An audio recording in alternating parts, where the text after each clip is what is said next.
Good evening. Welcome, everyone. This is the Marion City Council meeting for Thursday, May 4th. Please rise for the Pledge of Allegiance.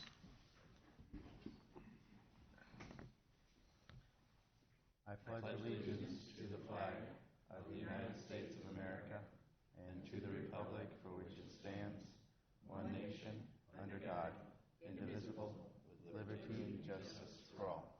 Thank you. Please be seated. Roll call, please. Mr. Draper. Here. Ms. Etzel. Present. Mr. Spinks. Present. Mayor Abou-Osley. Here. Mr. Brandt. Here. Mr. Nicholson. Ms. Pazur. Here.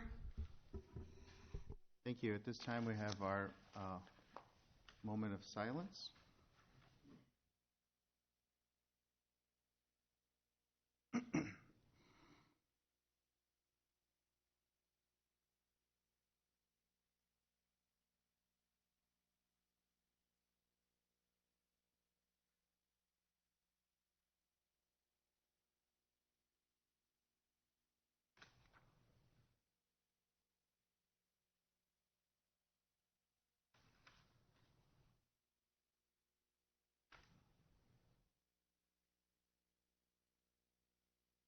Thank you.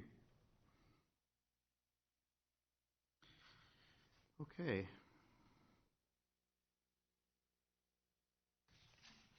We have two proclamations this evening.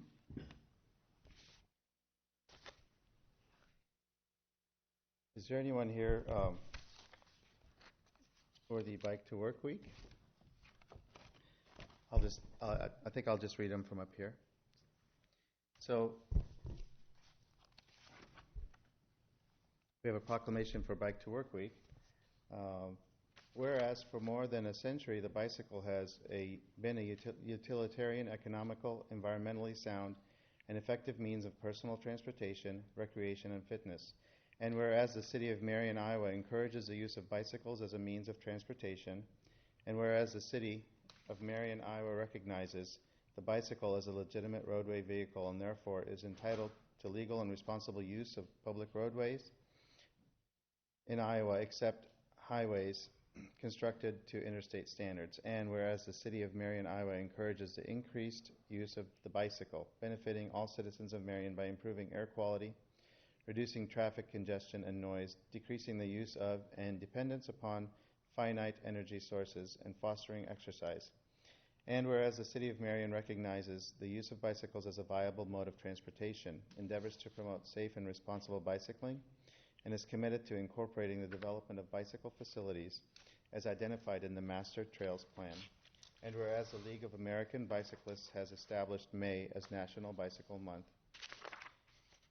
And now, therefore, I, Nicholas Abou-Osley, Mayor of Marion, Iowa, do hereby proclaim May 15th to 19th, 2017 as Bike to Work Week in the city of Marion, Iowa, and encourage all citizens to recognize the importance of sharing our streets and highways with cyclists and also encourage citizens to participate in cycling activities to whatever extent possible during this week, including cycling to work.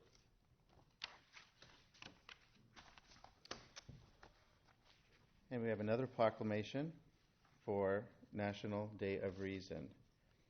Whereas the National Day of Reason celebrates the role which reason, critical thinking, and rational thought has played and continues to play in making our great country what it is today, and whereas it is the duty and responsibility of every citizen to promote the development and application of reason, now therefore I, Nicholas Abou-Osley, Mayor of the City of Marion, Iowa, do hereby proclaim Thursday, the 4th day of May, 2017, as a day for observing National Day of Reason. And I encourage all citizens, residents, and visitors to join in observing this day and focusing upon the employment of reason, critical thought, scientific method, and free inquiry to the resolution of human problems and for the welfare of humankind.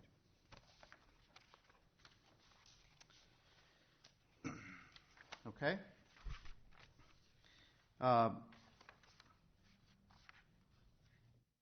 Next, we have a recognition of Jeff Stedman and Dennis Klinsky for their donation to the K-9 unit. Is someone doing this recognition?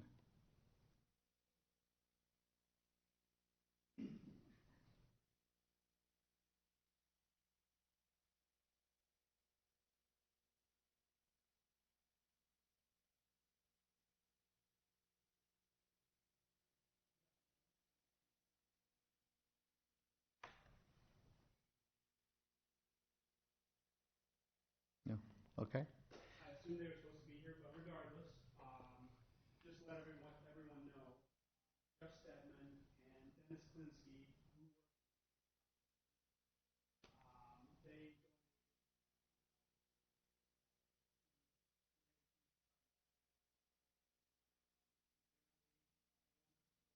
Sir, is the mic on? Okay, because I think people in the back are having a hard time hearing.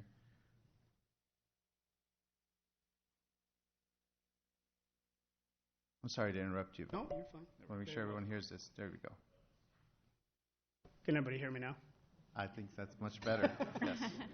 Thank you. Okay, you're welcome. Just to start over, the Marion Police Department received a donation from Jeff Stedman and Dennis Klinsky, who work for Marion Process Solutions, of $1,250.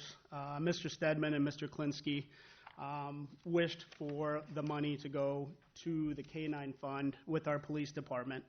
My understanding is that the business let the employees choose who their beneficiary would be of the monies they received. And these two gentlemen chose the K-9 program at the police department.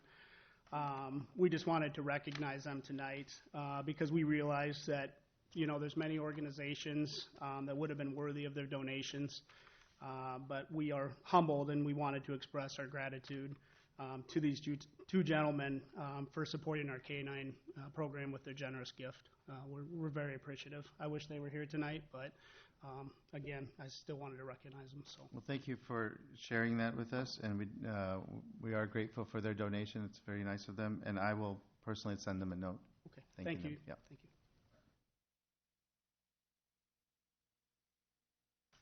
Okay, our next presenters are with the initiative-based high school program called Iowa Big.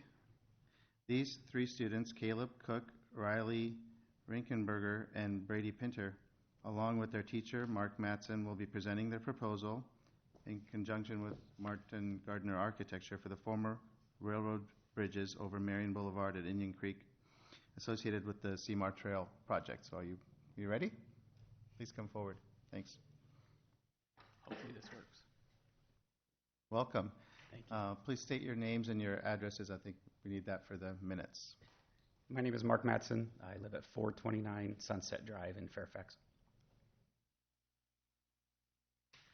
Riley Rinkenberger, 2936 Diamondback Road, Hiawatha, Iowa. Caleb Cook, 20 Pine Court, Robbins, Iowa. Brady Pinter, 2513 Summerwood Court, Southwest Cedar Rapids, Iowa. Welcome. Okay.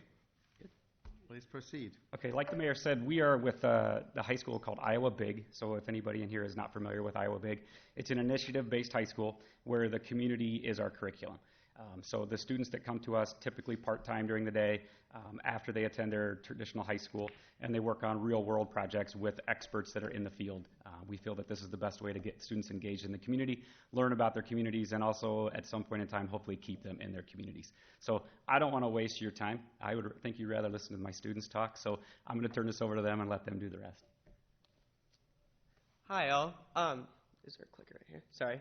So we're here to present to you guys about the 7th Ave Indian Creek, the Indian Creek Bridges proposal. So we've actually been using this entire year to work with the MGA to help get this ready for you guys to present to you. So ultimately what we're doing is trying to create a Marion destination that connects social, emotional, and physical health to the built environment. So through our design, we wanted to incorporate lots of different themes within it. And so we really want to emphasize the gateway and the destination aspect for Marion, along with the art and nature aspects with youth and then the motion and history within it. Our inspiration for our bridge came from the City of Marion's comprehensive plan, and the goal of it is to improve the quality of life and to attract people of Marion and surrounding cities. We hope our bridge can do that.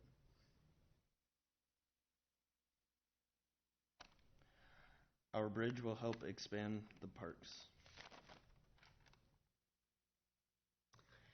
So as they said, also the bridge is actually in oh my gosh, Yeah, it's on 7th Ave and the Indian Creek Nature Trail.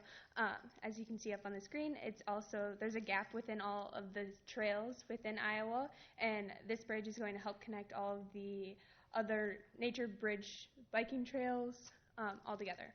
A little bit of a zoomed in look of right where we are working at. Marion is a new branding city, and I know that everybody is trying to modernize it, and with the bridge, we wanted to modernize the bridge in a sense and create a destination again for people to come to and also for businesses to create more revenue.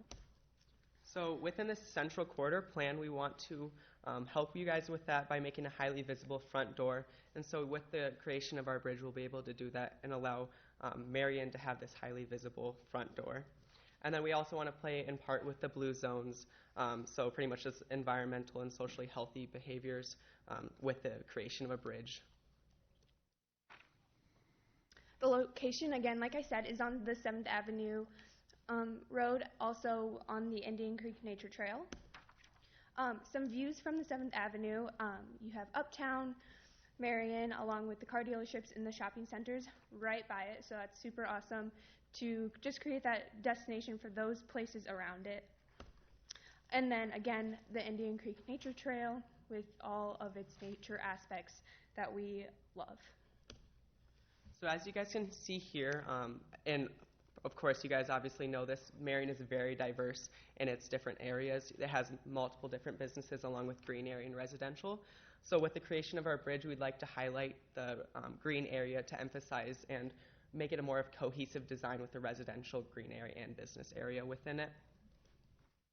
A couple of major concerns we need to address is the bridge now is very high and not protected, as well as there being heavy traffic flow beneath the bridge, and with the holes in the bridge can cause danger to the user. With the design of our new bridge, it allows safer travel and to the user and decrease the concerns addressed before. On our visit to the bridge, we had both positive and negative observations. The bridge standing now is rusty and not safe. Some of our positives were that the bridge could make a great add-on to the bike trail, as well as having a great view of the horizon. And then along with this year, we've actually been working on the actual going out there and figuring out what this bridge is right now. So as you guys know, it is an old railroad bridge. So pretty much it's just concentrated beams under a steel platform that is structurally supportive. It did carry those railroad cars with a bunch of cargo and everything in it, so it is able to carry over bikers and everything like that. Overall, right now, it's overgrown, and it's kind of rusty, and there's holes and stuff within it, but it is still being able to be reused within it. Some of the history, the railroad was created in the mid-1800s, and with that, we still wanted to incorporate the old railroad train history within our design, and so that's what we did, keeping the railroad tracks aspect of the vision within the trail is one major role we're playing. We came up with all of our bridge designs through a whole bunch of research. Within our research, my favorite one that I found was the High Trestle Bridge. It's here in Iowa. I just like this one because the squares that go down the bridge, when you look down it, they're all at different angles, so it gives you the feeling of motion. Also, they light up at night. Also, we got inspiration from the Willis Tower in Chicago. Those came with our lookouts that we incorporated into our bridge also. I was attracted to the glowing colors of the Rainbow Bridge located in Tokyo, but the structure of the Trinity Bridge in Texas had very unique designs, which is something Marion could benefit by. And then along with our other precedents, we had the Red Haze Bridge and the Grays Lake Bridge. Specifically about these, we really liked the nightlife. Specifically, we really want to increase Uptown Marion's vibe, and so through the incorporation of lighting, as you guys can see up here, we'd be able to have more attraction throughout the entire night and allow businesses to flourish at night too. And so with our design and throughout the entire year, we've been working with Martin Gardner Architecture and a lot of other professional businesses. We've learned lots of organizational skills along with collaboration skills. And so throughout this entire year, we've been doing some design exploration. As you guys can see up here, these are some of our 3D models that we were exploring with. The video specifically is going to be one of them where we are experimenting with the moire effect, which is 2-layer pieces of metal that create an emotion of motion. And then on the bottom, you can see how we kind of incorporated the spiral and all the other aspects, what we were wanting to do with the historical context. And so within here, we really want this awesome landmark of Marion to stay still kind of like a train town. We don't want to lose that aspect of history, so we're going to incorporate it not literally but abstractly. So as you guys can see up here on the moire effect, you can see the 2 pieces of layers of meldo. So we'll do that with the 2 pieces of corten, which will emit the feeling of motion, which is just like what you're going to feel when you're on a train. And then along with the outlooks are going to be in the visualized shape of a wheel on a train. And then the actual physical shape is almost like a train car. We didn't want to get too literal with it, so it's a little abstract version of it, so you still have that awesome, cool effect. And then we also want to incorporate the train aspect. So within our bridge, there is slight little divots in it that will actually create the 5 sensory emotion where you'll actually feel the chugga-chugga of the train when you're going over it. And then within our design, we're hopefully going to use perforated corten steel, spiral lighting, concrete, and then imprinted concrete patterns, which is going to be that chugga-chugga sound. And then throughout this entire time, I was working with CAD software, specifically SketchUp. And so I learned how to do all this design stuff with it and put it electronically. And so as you guys can see, here's more of like a physical one with the background with it. So as you can see, the one on the right, farthest away from the right, you can see there's the far out design of both bridges. So it's both over Indian Creek and the 7th Ave. The one up here is just one part of it, but up there will be both of them. And then you can see how we have the outlooks that will both highlight the nature and the city aspects of Marion, along with as you're going through, you'll have the motion feeling. So once we locked down and secured our design proposal as a team, we decided to put it into a 3D model, as you can see in front of you. In the pictures, you see the pattern concrete to give you that noise effect of the chugga-chugga, also our spiral lighting and our lookouts, and an overall view of it. Any questions? Oh, yeah. First of all, I'd like to say, I'd like to say thank you, and I really commend you for all the thought you've put into this and the background work that you did, and it's really appreciated, and we appreciate your coming here to explain it to us and share all the background of how you came up with this. So, yeah, I commend you. Okay. My turn? Okay. First of all, have you looked at what it would cost? Because this would be a heck of a lot of bake sales to sponsor something. So currently, we're kind of really early in the design process. We're working towards the 4th proposal of other 3s that are going to be contracted by the city, by the engineers. So hopefully through the collaboration of other engineers and architects within the next year, we'll be able to finalize all the specific details on cost and specific structure and kind of hammer down our exact ideas for what we're wanting to do. So this might not be the last time you guys get to see us. But hopefully we'll be able to nail down all those questions when we're able to work with the architects and the engineers within the next year. Okay, now, this precludes, I would imagine, the removal of the current overpass that is over Marion Boulevard, 7th Avenue, correct? Or would you consider putting this on the existing overpass? Yes, so the plan is to initially take down that 7th Avenue bridge, but we have the design, so it would be easier just to implement this on top of the bridge. On top of? Yep. Because at the current time, has anybody tested what the composition of the overpass is? No, we're not at that point yet because Okay. council has not directed us to proceed with that. Well, it's very possible, since at that time that concrete bridges were put up because it was a good binding substance. They used asbestos. And I've done some research on this, and asbestos has to be cut in small chunks, kept wet so that there's no dust. Now that, you got to kind of look at that as a cost too, and also the amount of time involved. Of course, if you're going to have bake sales, I guess that would give you enough time to get. Yeah, ideally, I personally would like to save the bridges and keep them as it, but with the city developments of the new overpass with Alburnett Road and 7th Ave, whatever works, our bridge can work both ways, if it's with the bridge or without. But highlighting the Indian Creek Bridge, that one is perfectly able to stay there. It would be more cost effective to keep it there, along with just keep our cohesive design within it. Okay, because you know that taxpayers will be, and you will soon be taxpayers, so. Your Honor?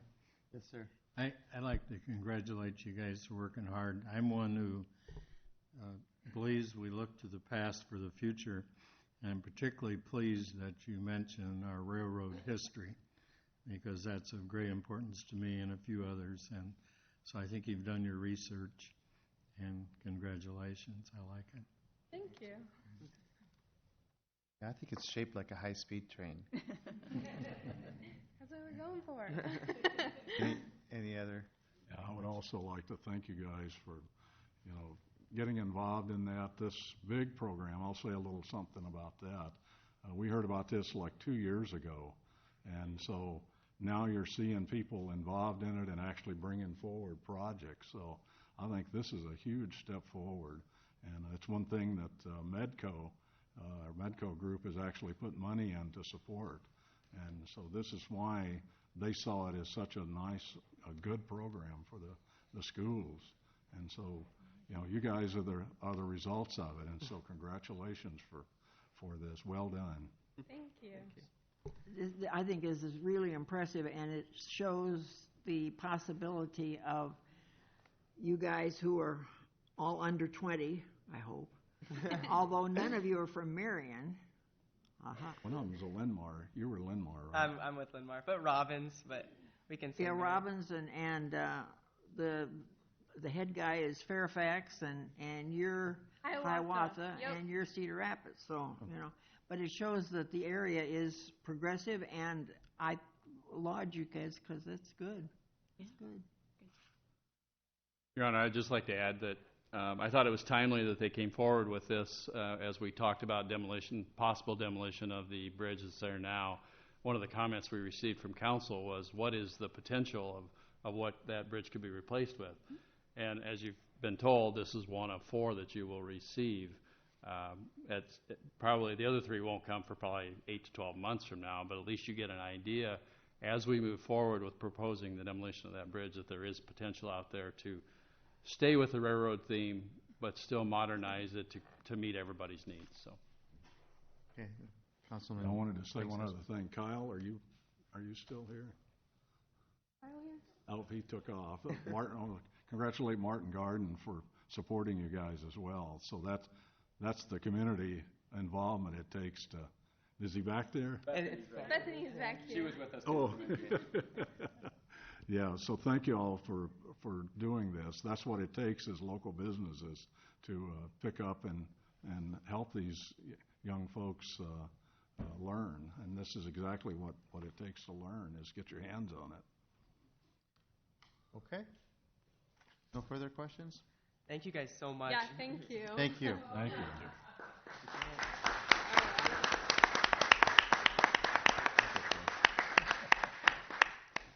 we're going to do this now. I can probably pull this, right? Just remember, brownies sell well. Before we move into citizen presentations, our city attorney has a announcement. Yeah, good evening. I know there's some questions currently about why the two agendas and what's been going on with the agenda. So I just wanted to give you, the council, the mayor, and the city some just background information about what this is. So a citizen in a different community who just happened to be an attorney had asked the Iowa Bar Association, what sort of ethics implications does an attorney have if they serve on a city council? And the Iowa Bar Association is the association that governs attorney conduct rules, ethics, things of that nature. And the Iowa Bar Association came up with just sort of an advisory opinion that in the process of in encouraging attorneys to run for elected office, to encourage attorneys to be involved in their communities, yet understand the limitations and some of the implications of their ethical duties to their current clients, that not only should they not not only should they abstain from voting on anything that may give the appearance of a conflict, that it may be wise for them simply to even just leave the room and allow the council meeting to go on as planned. So if any of you have read through the language in this, it sounds like it was a ruling or something of that nature. That's not true. It's simply just an advisory opinion on best practices. It's nothing that originated within Marion. It was an outside community. We just happen to have a fine attorney as our fine mayor, which is why our city is considering ways to implement this. It is my understanding that this is a very, very, very early first attempt at how to kind of make this work and how to structure the agenda, and it will very likely look very different next time there's a city council meeting. Does the council have any questions about the structure or anything I just explained? Of course I do. Why would the abstaining individual have to leave the room? I mean, it's an open meeting, and why wouldn't he be allowed to at least hear what was going on, although not being able to offer any comments about it? Well, I mean, nothing says that you have to leave the room, but this is the way I'm choosing to deal with it, to avoid any appearance of possibly trying to influence any decisions. No, you wouldn't do that. Abundance of caution, I think, and they're not always direct conflicts, but just if there's any potential of a conflict, I choose to be overly careful. And there's not any. And so there's no question. Okay. And we'll work through the logistics of it. It's nothing different from what I've been doing. It's just I may change how I'm doing it. Right.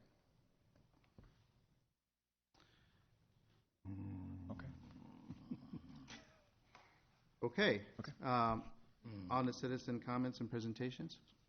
Anyone here to address the council on any topic?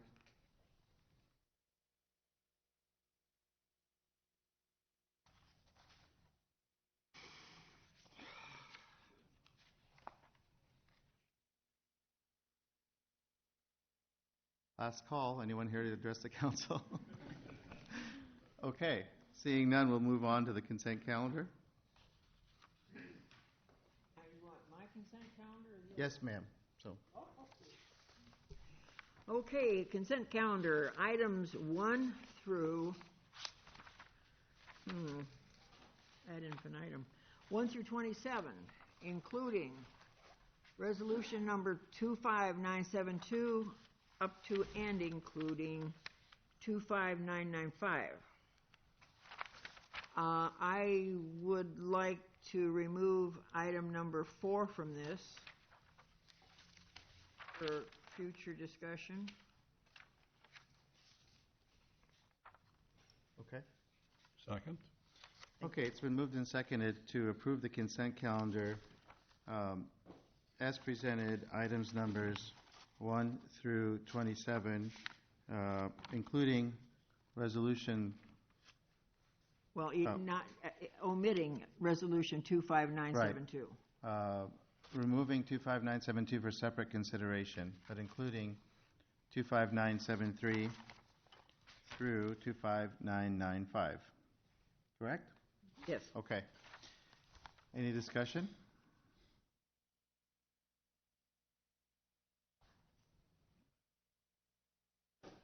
All those in favor of the motion, please signify by saying aye. Aye.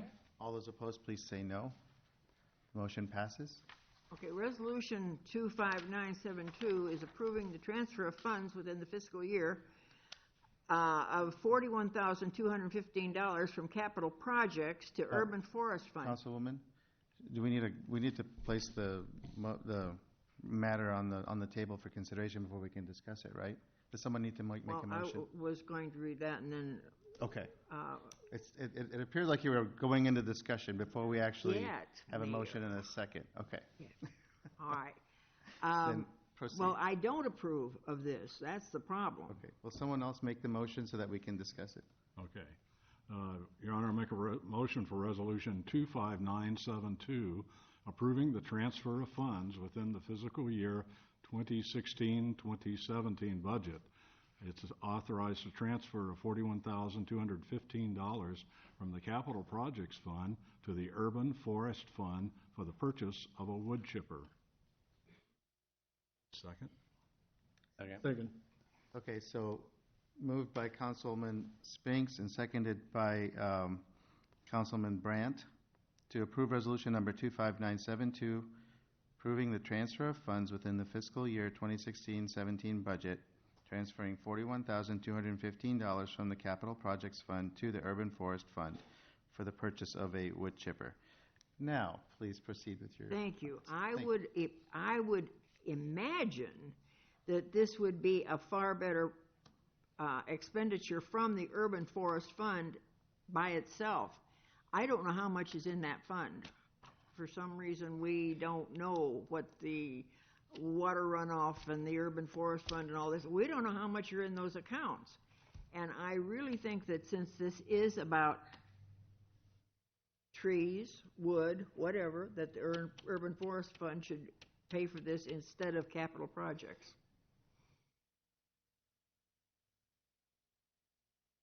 Well, I see what you're saying. Okay. Do you have any information in response to that? Sure. I think the intent was that as we build out and have the capital investments into the urban forestry division, that we wanted to lower the impact overall as part of that build out. And speaking with the city manager, he thought it would be in the best interest that we would take this off of the current bond interest to pay for it, and that was the intent and why the transfer into the fund, if that helps explain why and the reasoning. The problem is you're talking about building out, which is adding more lots that are going to have houses on them, which are going to bring in more urban forest funds. So I think they should be paying their own way.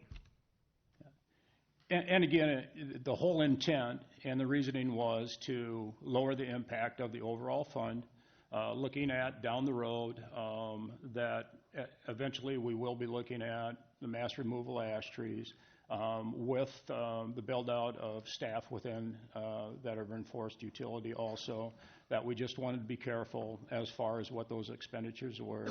So in talking to the city manager, thought that this was the best route to go at the time. Could the fund support a piece of equipment like this? Yes, it could. But again, trying to watch for and build that fund up, that's why we thought this would be the best direction to go. You're trying to conserve those funds because you see a need coming up with the removal of ash trees and... That's correct. Okay. But the basic problem is that that's sum that it shows up on the water bill every 2 months is a constant ongoing thing. So it's not like it's a depleted, I mean, it's a continuous replenishment of the funds in that fund.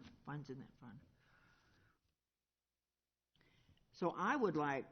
Would it really have a big impact on that fund, Mike?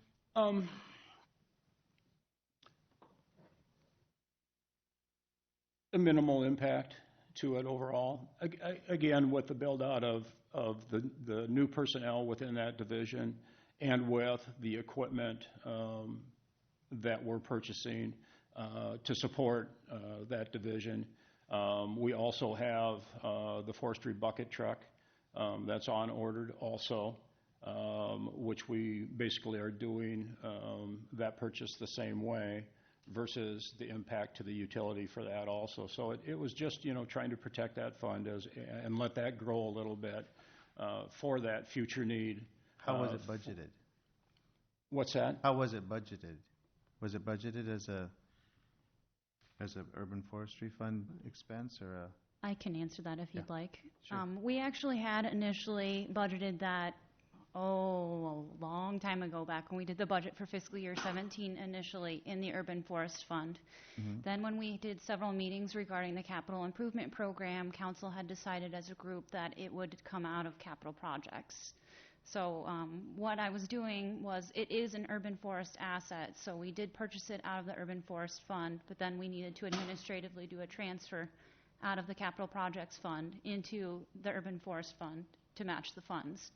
And then also with this last budget that we did for fiscal year 18, we did create a fund for replacement of urban forest, so that similar to what we do with equipment replacement in the general fund and road use equipment for the road use fund, in the future we will be putting money aside for those equipment purchases. So we won't be having this issue because we're going to have equipment In the future, replacement yes. funds that are directed specifically for the urban forestry department, this is a new department, and we're working through all these things. Yep. Yeah. Okay. Any questions on this? I would make a motion to,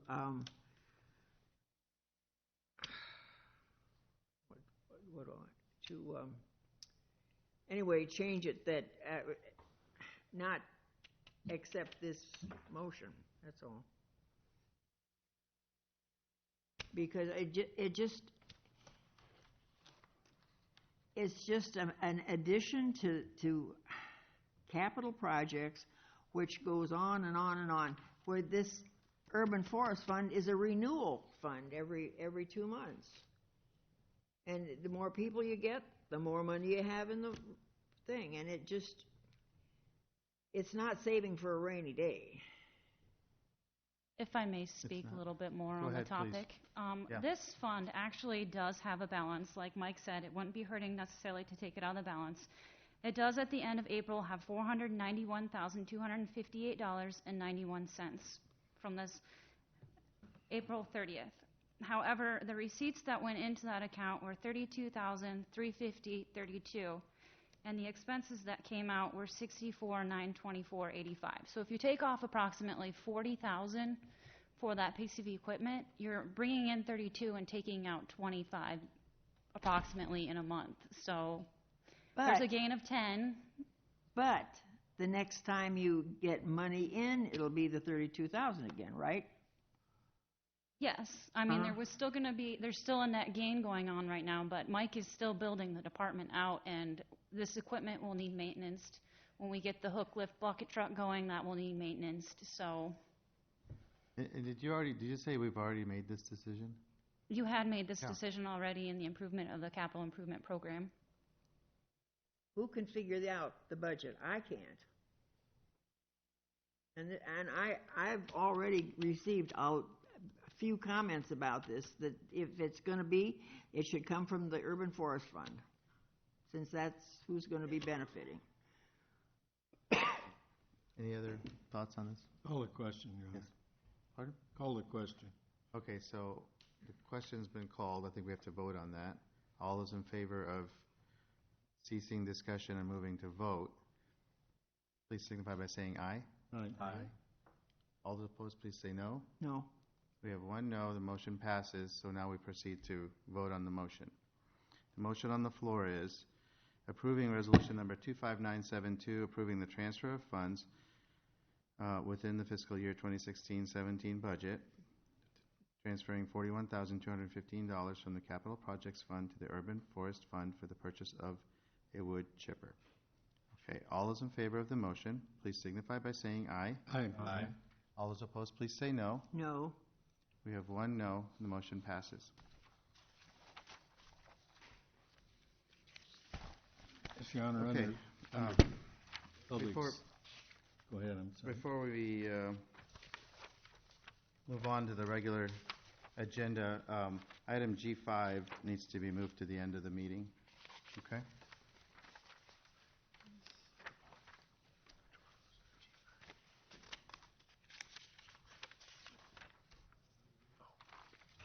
Okay, please proceed. Your Honor, under Public Service, Ordinance 1711, amending the Chapter 105 of the Solid Waste Ordinance and establishing a base monthly collection fee of $14.50 and an extra bag tag fee of $2. This is the initial consideration. Second. It's been moved and seconded to approve ordinance number 17-11, amending Chapter 105 of the Solid Waste Ordinance and establishing base monthly collection fees at $14.50 and extra bag tags at $2. Initial consideration. Any discussion? Yes, sir. Yes, ma'am. It probably would be fair to insert right here that this is to catch up the people, retired people, are now paying the same thing that everybody else is, right? That is correct. As of last year, January of last year, we made an ordinance, or the council voted on an ordinance to take away the senior citizen discount due to the state code. And I guess I would rather do it in dribs and drabs rather than all of a sudden get a bill from the state saying you owe us, $50 gajillion for stuff that has been taken out. So, but I just wanted this understood that that's what it was it's fair and equitable. You might make mention, Ryan, the reason for this. Reason for the increase is mainly due to the tipping fees being increased by the Solid Waste Agency, as well as the recycling rates. The recycling, or the tipping fees for the recycling has also gone up. So which we heard about on Tuesday. Yeah, in we the did. presentation. Raising the fees to compensate for the increased tipping fees at the Solid Waste Agency. When will this take effect, Ryan? Like the new tags and everything? August 1st. August 1st. Correct. So if people go out and buy a bunch of tags right now at $1.50? It would be, there are people buying tags right now. We have a lot of They tags can going use out the them? door. Okay. It's There very won't be typical. a different color or something like that you can't use the red ones anymore. No, they're the same tags, but we see this. That's the way it is. Kind of like forever stamps, right? Exactly. Okay. Any further discussion on this? All those in favor of ordinance number 17-11, please signify by saying aye. Aye. All those opposed, please say no. Not wanting to help the dump, I vote no. Okay, we have one no. The motion passes. Ms. Hatzel? Yes, Your Honor, this is resolution number 25996, approving affidavit with Cedar Rapids and Lynn County Solid Waste Agency for the curbside recycling program incentive. Second. It has been moved and seconded to approve resolution number 25996, approving the affidavit with the Cedar Rapids Lynn County Solid Waste Agency for the curbside recycling program incentive. Discussion?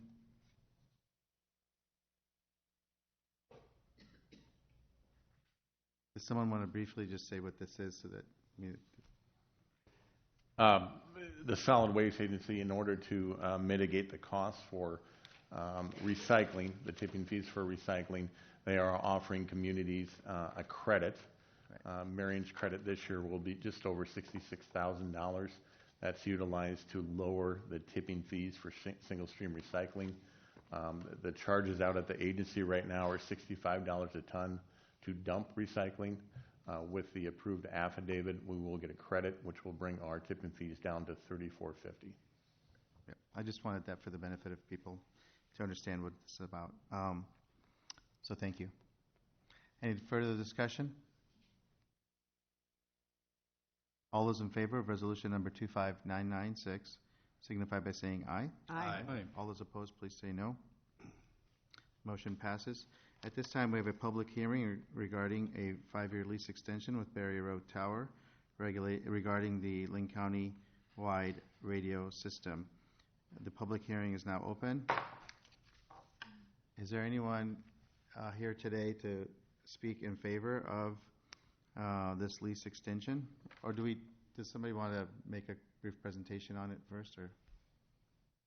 No? No? Okay. Is there anyone here to speak in favor?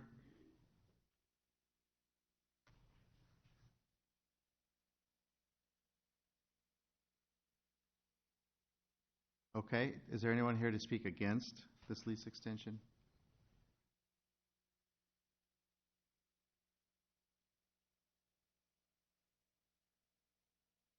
Okay, seeing that there are none, we'll close the public hearing. Yes, Your Honor, I make a motion to approve Resolution 25997, approving a 5-year lease extension with Berry Road Tower regarding the Lynn County-wide radio system. Second. Yes, it's been moved and seconded to approve resolution number 25997, approving the 5-year lease extension with Berry Road Tower regarding the Lynn County-wide radio system. Discussion. I'd just ask if police and fire, are you having coverage everywhere for your radios? I mean, is there any dead spots or? Since they've built the tower down in Mount Vernon, it's been working very well. Okay. So without the Berry, we couldn't do it. How about police? Is it same with you? Good. Thanks. Yes. Good, thank you. Any further discussion? Okay, all those in favor of resolution number 25997, please signify by saying aye. Aye. All those opposed, please say no. Motion passes. On to engineering, we have another public hearing regarding the 2017 sanitary sewer manhole project. The public hearing is now open, or do we want to, public hearing is now open. Any brief comment on this, or? I can just know we make a had the brief presentation on Tuesday. comment, Your Honor. This is an annual program we do to reconstruct sanitary manholes that either need repair or build new ones in locations that we need better access to the system. We did on April 25th receive 4 sealed bids, the lowest from Rachi Construction at 105.4% of engineer's estimate. Work will start no later than July 24th and take 25 working days. We are recommending accepting the bids of the low bid of $55,825. Okay, anyone here to speak in favor of the 2017 sanitary sewer manhole project?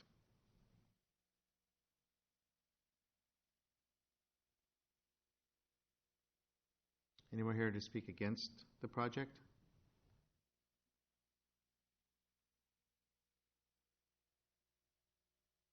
Okay, the public hearing is now closed. Mr. Brandt. Yes, Your Honor, I make a motion to approve resolution number 25998, accepting bids and awarding contract to Rachi Construction Company regarding the 2017 sanitary sewer manhole project in the amount of $55,825. Second. It has been moved and seconded to approve resolution number 25998, accepting bids and awarding the contract to Rachi Construction Company regarding the 2017 sanitary sewer manhole project in the amount of $55,825. Discussion. Yes, sir. Yes, ma'am. Of course I have discussion. Is there a penalty written into that contract? Yes, there's a $300 a day liquidated damages above and beyond the schedule provided. Thank you. Okay. Sir. Dan, will there be road closures for some of these rebuilds? There'll be partial closures. I don't think there will be any full closures. Okay.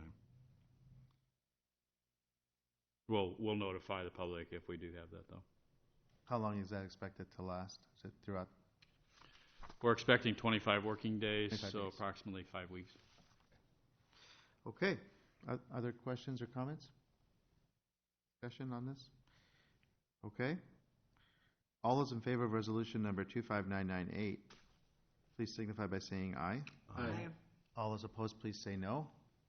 Motion passes.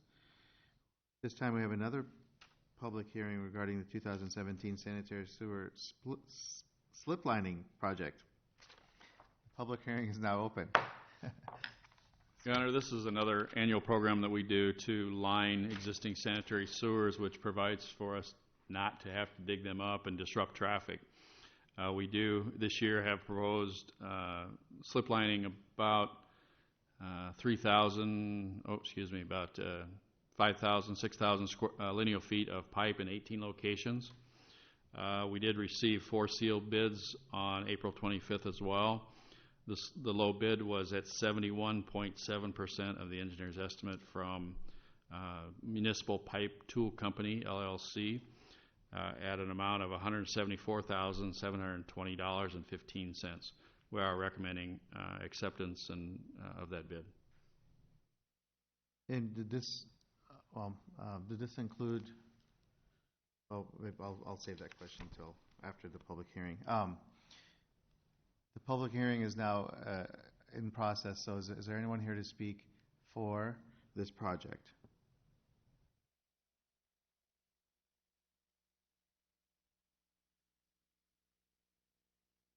Okay, seeing none, is there anyone here to speak against the project? The public hearing is now closed.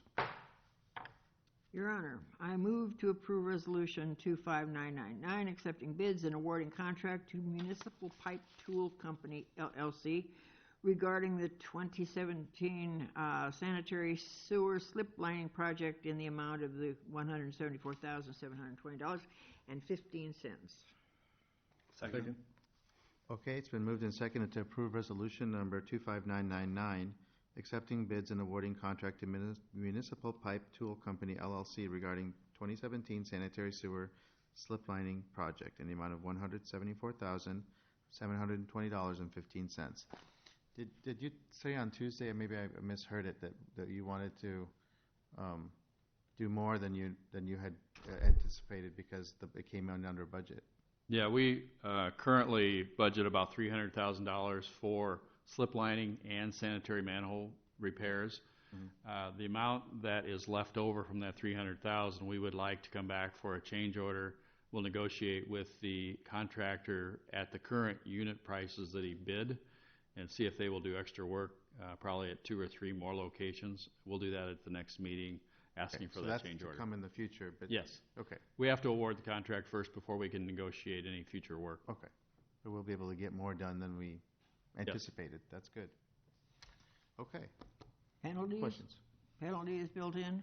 Yeah, no work shall be complete. We're allowing for the project to be completed no later than September 24th, and every day beyond that will be $300 a day. That's our standard with all of our contracts, unless there's a big... Just want to make sure you got that in the contract. Yep. We'll call it the Councilwoman Pazur clause. Yeah. Every contract. We do change that amount if there's a bigger impact to the public as far as delays, traffic delays, and so forth. So. Okay. Discussion? Okay. All those in favor of resolution number 25999, please signify by saying aye. Aye. All those opposed, please say no. Motion passes. Your Honor, that figures out to about, what, $70,000 extra that you'll be able to negotiate with a little bit more? I'll take your word for it. Oh, okay. Well, that's the combination of with the Rachi, the manhole cover, plus the slip lining. That's correct. Yeah. It works out to about that. Okay. Yes, Your Honor, I have ordinance number 1712, amending the Chapter 6604 of the Code of Ordinances, establish a load and weight limit on Winslow Road Bridge over Indian Creek Road, County ID 57221471 or FHWA 221471 per the deficient bridge notification received. Initial consideration. Second.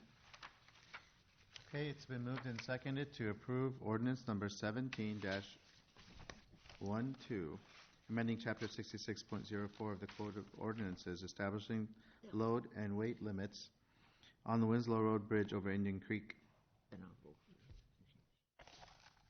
Discussion. We heard about this on Tuesday. Anybody have any further questions or discussions?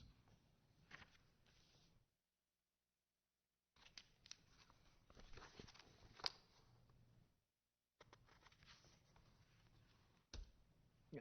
Okay.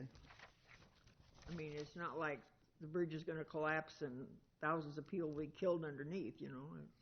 Yeah. Oh, well, okay. Do you have a question? But you'd have to come to the podium. We don't normally have discussion from the audience on these here outside of the council discussion or the Charles public Knudsen, discussion time. 2835 24th Avenue, Marion. Yeah. My only question is, this is considered to be an initial consideration. If we do have a legitimate safety hazard, it should be done. It should not be an initial consideration. It should be an action taken to post a new standard for that bridge. So I think that has to do, thank you.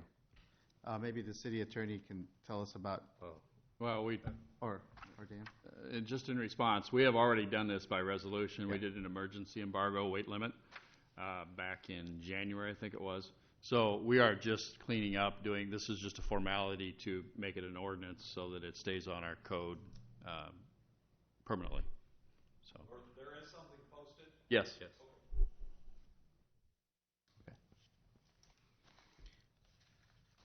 Okay. Any further discussion on number 5? Ordinance number 17-12. All those in favor of ordinance number 17-12, please signify by saying aye. Aye. All those opposed, please say no. Mr. Owner, I make a motion to approve resolution number 26,000, approving Bridge Creek, 4th edition, final plat and memorandum of agreement for property located south of Settlers Drive and north and west of Winslow Road, Marion, Iowa, Mooney Ingle Land Company, LLC. Second. Okay, it's been moved and seconded to approve resolution number 26000, approving Bridge Creek 4th edition, final plat and memorandum of agreement for property located south of Settlers Drive and north and west of Winslow Road. Any discussion?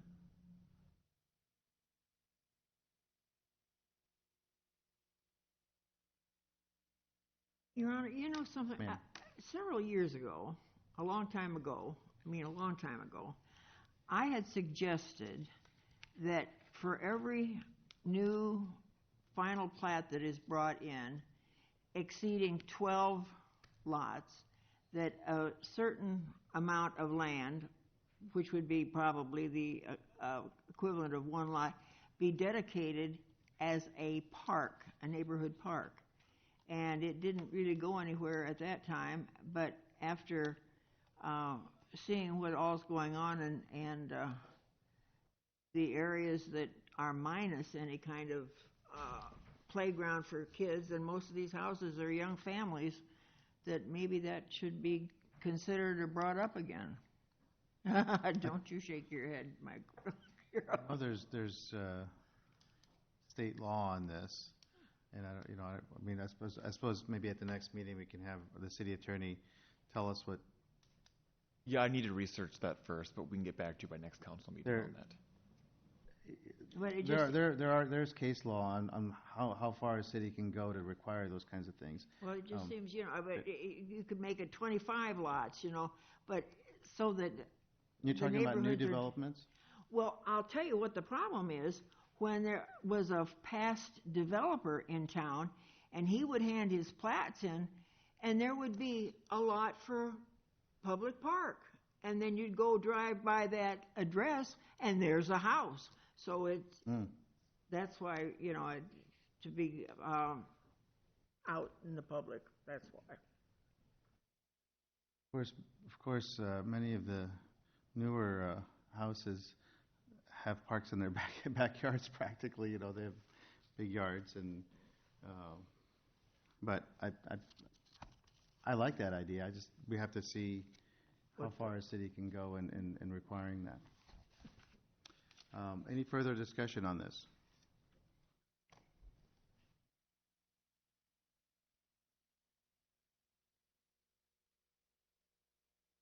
All those in favor of resolution number 26000, please signify by saying aye. Aye.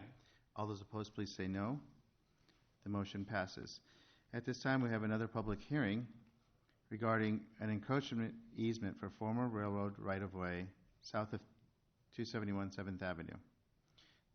Public hearing is now open. Do we need a brief summary of this, or have we talked about it enough? I think we've talked about it. Just providing a small portion of city-owned property to allow for a business to relocate and provide parking. So. And, okay. Any? Yeah. Is there anyone here to speak in favor of this encroachment easement?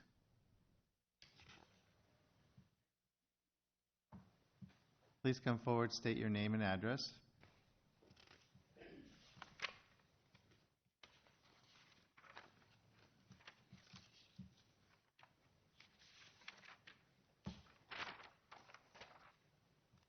Hello, I'm Hi. Kathy Weisbein at 6914 Valley View Court in Palo. And her husband Bruce. We live together. Welcome. Same address.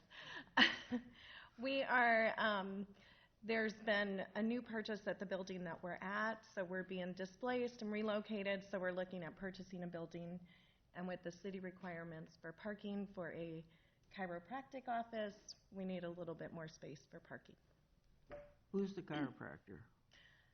I'm one of the chiropractors. We have 6 that rotate into that office. So we have a location in Hiawatha as well as one in Cedar Rapids.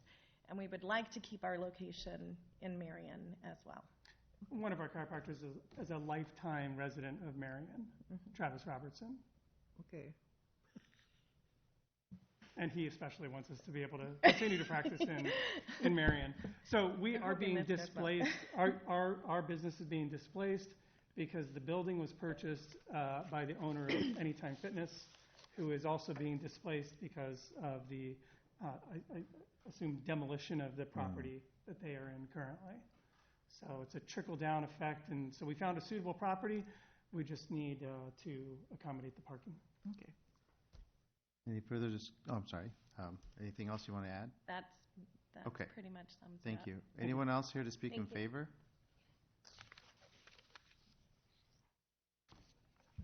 Sir? I would point out that the building that it's going into was the previous Asian massage, so it's a great reuse of a building that's been kind of sitting for a while with a fairly dilapidated sign, so be excited about that. Okay. Sorry if you didn't know that. Is there anyone else here to speak in favor of this measure? Anyone to speak against it?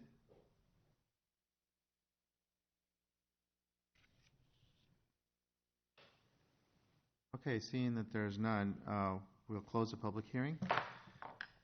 Yes, Your Honor. I make a motion to approve Resolution 26001, approving the encroachment easement for former railroad right-of-way south of 271 7th Avenue, My Churro, LLC. Second.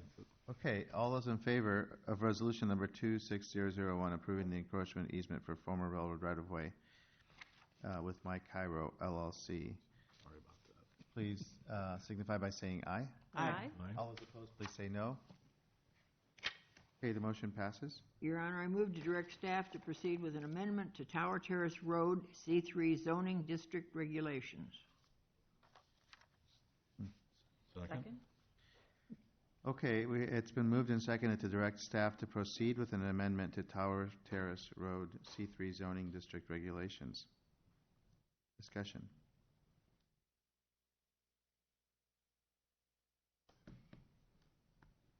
So this means you're just going to come up with a proposal?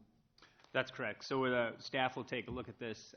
What I would expect to do is bring some conversation back to the council for discussion at the next meeting. Hopefully, we would move forward to the Planning Commission in June regarding any amendments. Okay. in June. Okay? Other discussion?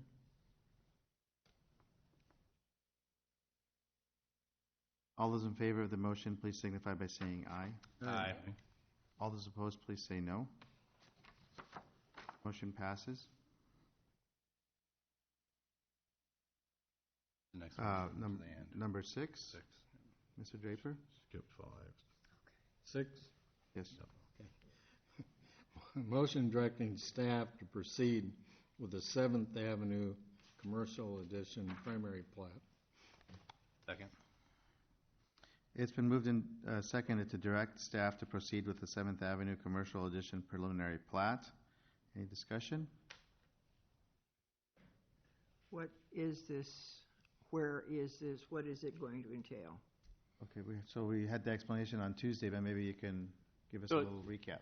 So it's a city-initiated preliminary plat, and this is outlining the lot layout between 25th Street and 31st Street and 8th Avenue and 5th Avenue. It just provides guidance for how that property develops. It'll also allow developers, when they come in, to submit final plats, and we got one naming system, so we don't have 8 different final plats that are named something different. It adds some consistency, so it provides a guidance for development in that end of the block. Now, this will include the connection of 6th Avenue to the East End roundabout? Yeah, it includes that right away. So we've done probably 10 plats of surveys, because the city's acquired property, and then we are selling property, if you recall the genesis, and we're going to do that all by plat of survey. But when development occurs, they're going to be final platting those pieces. So when that happens, we want some consistency in the overall design. Just want to make sure 6th Avenue gets finished off. We're working towards that end. That's good. That's good. Any further discussion? All those in favor of the motion signify by saying aye. Aye. All those opposed, please say no. Okay, motion passes. We have another public hearing, lots of public hearings tonight, regarding an amendment to the Central Corridor Interim Development Overlay, Section 176.5010 of the Marion Code of Ordinances. Public hearing is now open. Is there anyone here to speak in favor of this amendment? How about an explanation of what it is? Sure. If the council will recall, I believe it was in November, we brought forward a request to adopt an interim development ordinance, basically extending along the Central Corridor, even further a little bit west to about 2nd Street. That would require that any development that goes on be consistent with the C2 use standards, and that that any substantial improvement be brought through the City Council and Planning Commission for review prior to development. As the council was updated at that time, we had been seeing some proposals for uses that weren't really consistent with some of the overall visions for the corridor that have been identified earlier through planning processes with the public. And so we wanted to ensure that we were kind of holding things to a certain standard until such time we had a or an updated Central Corridor plan. We have a contract in place for that, and then the committee has also been completed. I think Mr. Draper, Mr. Brandt, and Ms. Etzel have identified the desire to be on that committee. I think our first meeting's next week, and so we'd like to extend the ordinance for an additional 6 months to get the appropriate land use plan and zoning in place. We've had, well, the council has seen every project that's been affected by this. Barker Financial brought forward their plans for review and approval. The Marion Mixed Use Project, including the library, is on the agenda later on this evening for approval. And I think those are the two. We may have had another one in there, but so it hasn't been an overly burdensome issue. We've adjusted meeting times to allow basically a permit to be through the review process in 1 month, which I think is pretty quick for what we're looking at. So,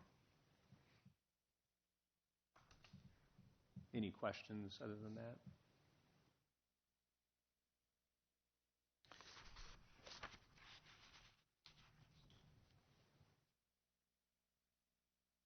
So,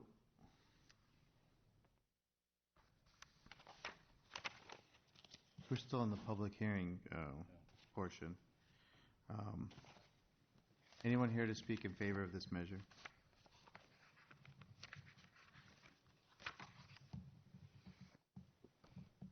Okay, anyone here to speak against the measure?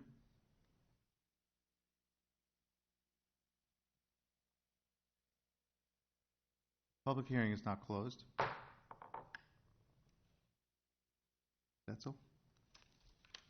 Chair Hunter, I make a motion to approve ordinance number 17-13, amending the Central Corridor Interim Development Overlay, section 176.50, 10 of the Marion Code of Ordinances, and extending the ordinance an additional 6 months. This is the initial consideration. Second. Okay, it's been moved and seconded to approve ordinance number 17-13, amending the Central Corridor Interim Development Overlay, section 176.50, paragraph 10 of the Marion Code of Ordinances, and extending the ordinance an additional 6 months. Discussion?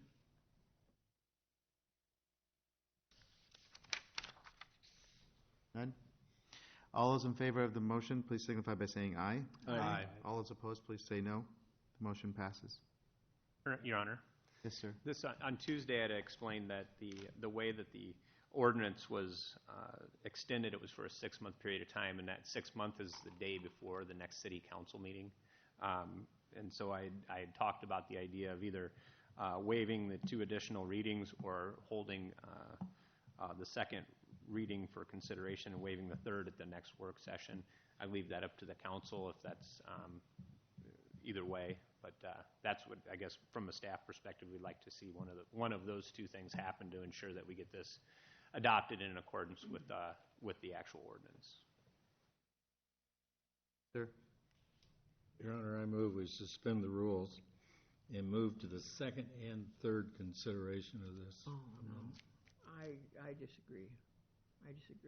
I think you need to let it go through, and if there's any comments, I think that needs to be addressed on the second, which would be the next meeting, and then suspend. But okay, well, he's making a motion, so there's nothing on the floor to consider. So, well, I just wanted don't we to need get a it in second before for that somebody first? seconded it. Yes, we would need a second for that. Second. Okay, so now the motion's been made and seconded to suspend the rules and move to the second and third consideration. Now, discussion, please. Well, I believe that it's probably, on an ordinance, it's not a bad idea to let it go through the first reading, and if there's any comments, because somebody may not be aware that this is happening, and then go ahead and suspend rules on the second reading for the third so that the whole thing is passed. But I think you really need that, and it's been past practices to allow that second reading to take place. I agree with you. Oh, my God. It's not unheard of. Come on. It makes sense. I think it does. I think it does. I agree with you. Any other discussion on it? Good. If it's defeated, if this motion is defeated, then you would bring it back to us at the next work session? Is that correct? Yes, that's correct, at the work session. So that's better. Mm-hmm. Yeah, and that's fine. Any further discussion? Okay, all those in favor of the motion to suspend the rules and move to the second and third considerations, please signify by saying aye. Now, if you don't want to approve this, it's no, and if you vote yes, that means we're doing it all tonight. So, all those in favor, please signify by saying aye. Aye. No. So, were you an aye? We have one aye, right? All those in favor, please say no. No. No. Okay, so I think the noes have it. The motion is defeated. Okay? Sir. Your Honor, I'd like to suspend the rules and make a motion that we approve this as a second consideration of this issue. That's fine, but, well, you need a second before it goes on. Second consideration would take us past the 6-month period at our next council meeting, which we need to do. So we would then vote on it again at the next council session, but we'd have the first and second approved, Okay. which strengthens the case for the Is there a 6-month second to this motion? period. Second. So it's been moved and seconded to suspend the rules and approve the second consideration only, and not the final consideration. Is that correct? Yes, sir. Okay, discussion? Is that, It doesn't Acceptable really, with you? that wouldn't really make any difference, really. I mean, if you're gonna go the second consideration next meeting and then suspend, it'd be the same thing as putting the second now and then going for the third. it's not So final? it's just, Okay. apples and oranges, really. Other discussion or comments on that? All those in favor of the motion, please signify by saying aye. Aye. Aye. All those opposed, please say no. No. Okay, so we have one no. The orange voted no. The motion passes, so the second consideration is approved. Was that?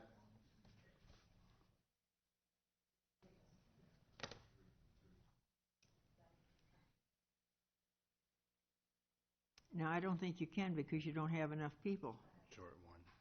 I believe it's 3/4 of the council, yes. Let me do a double check on that real fast. which means it has to be a 6 Yeah. vote, so it's defeated. Okay, so we didn't have enough people to do that. Because you had one no and one absent, so that makes just 5 of you. Okay, so that vote was null and void? Is that how we treat it? The orange Okay. won out. Mayor, Ma'am? I would note later on the agenda, we're setting a special meeting for Monday, May 8th. Maybe we could add the last reading or the second and third reading to that meeting also. That's an option?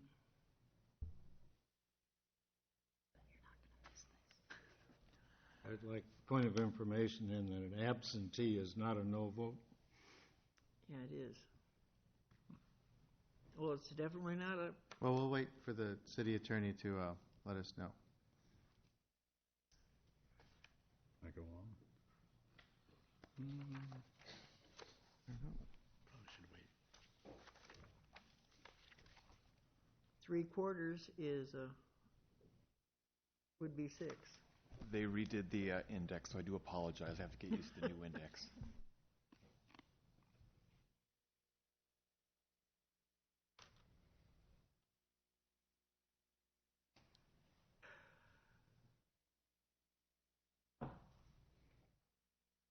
I would think we could go ahead and move on, Mayor, and get, You can proceed and come back to it. already had the vote, so. Okay. Okay. Your Honor, I'll make a motion to approve resolution number 26002, approving an amendment to resolution 25931, and approving the revised interim development overlay IDO improvement review plan related to the Cobbin Hervey building facade for Baker Financial, Second. Barker? or Barker, sorry. It's been moved and seconded to approve resolution number 26002, approving an amendment to resolution number 25931, and approving the revised interim development overlay improvement review plan related to the Coben Hervey building facade, Barker Financial. Discussion? I think it should be made known what the Coben Hervey building is. Tom? The Coben Hervey building is the former Sorg and Parks orthodontist building. But just, you know, because. Oh, absolutely. Once again, I think, you know, people come to this meeting and they haven't been at the Tuesday meeting, so they don't know the intricacies of what has been discussed, and they just look at us and saying, it's all fixed, you know, the fix is in, we don't have a choice, you know, but. Well, I just two sentences. As you'll recall, the project did go through the IDO review process. It's been reviewed by City Council, Planning Commission, Main Street, and the Historic Preservation. And what had happened is once they tore into the facade, it was found that a structural beam was covering or was underneath the facade that was holding up basically holding up the second floor. There's a giant beam. You can drive by and see it now. But that caused a problem with constructing transom windows on the right side of the building. So they're going to brick that. It will, to everybody's dismay, it's not symmetrical, which is kind of a hard thing. But there's no really way around it financially. It's not feasible to do anything else. So that was presented on Tuesday, the illustration. So that's a very good point. I agree. Thank you. Okay. Any further discussion on this? All those in favor of resolution number 26002, please signify by saying aye. Aye. Aye. All those opposed, please say no. Okay, we'll keep moving along. We have another public hearing regarding proposed development agreement with Ramsey's Properties, LLC. The public hearing is now open. Anyone here to speak in favor of the development agreement with Ramsey's Properties?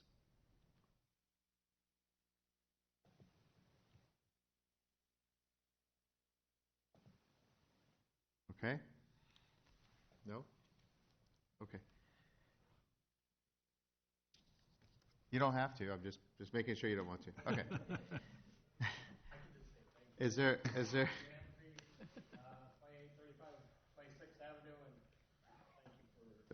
Okay, thank you.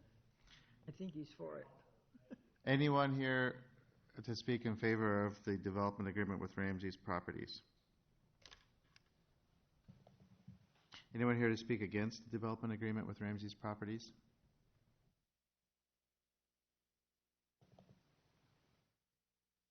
Okay. Public hearing is now closed. Mr. Brandt. Your Honor, I make a motion to approve resolution number 26003, approving development agreement with Ramsey's Properties, LLC, authorizing annual appropriation tax increment payments and pledge certain tax increment revenues for the payment of the agreement, to the payment of the agreement. Second. Okay, it's been moved and seconded to approve resolution number 26003, approving the development agreement with Ramsey's Properties, LLC, authorizing annual appropriation tax increment payments and pledging certain tax increment revenues to the payment of the agreement. Discussion.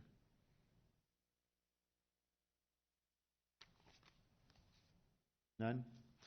All those in favor of resolution number 26003, please signify by saying aye. Aye. Aye. All those opposed, please say no. The motion passes. We have another public hearing regarding a proposed development agreement with Barker Financial, LLC. Public hearing is open. Anyone here to speak in favor of the development agreement with Barker Financial? Sir, you can come forward, state your name and address.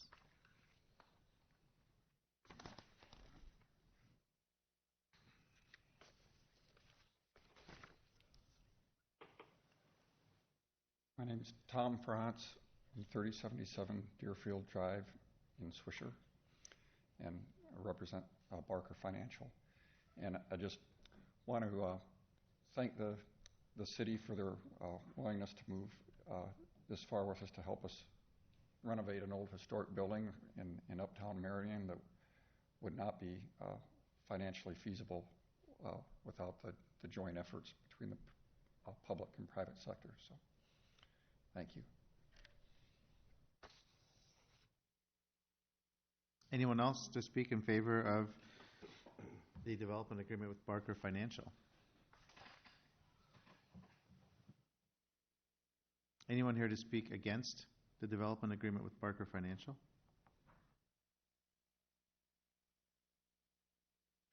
Okay. The public hearing is now closed. Your Honor, I move to approve resolution 26004, approving development agreement with Barker Financial, LLC, authorizing annual appropriation tax increment payments and pledging certain tax increment revenues to the payment of the agreement. Second. It's been moved and seconded to approve resolution number 26004, approving the development agreement with Barker Financial LLC, authorizing annual appropriation tax increment payments and pledging certain tax increment revenues to the payment of the agreement. Discussion?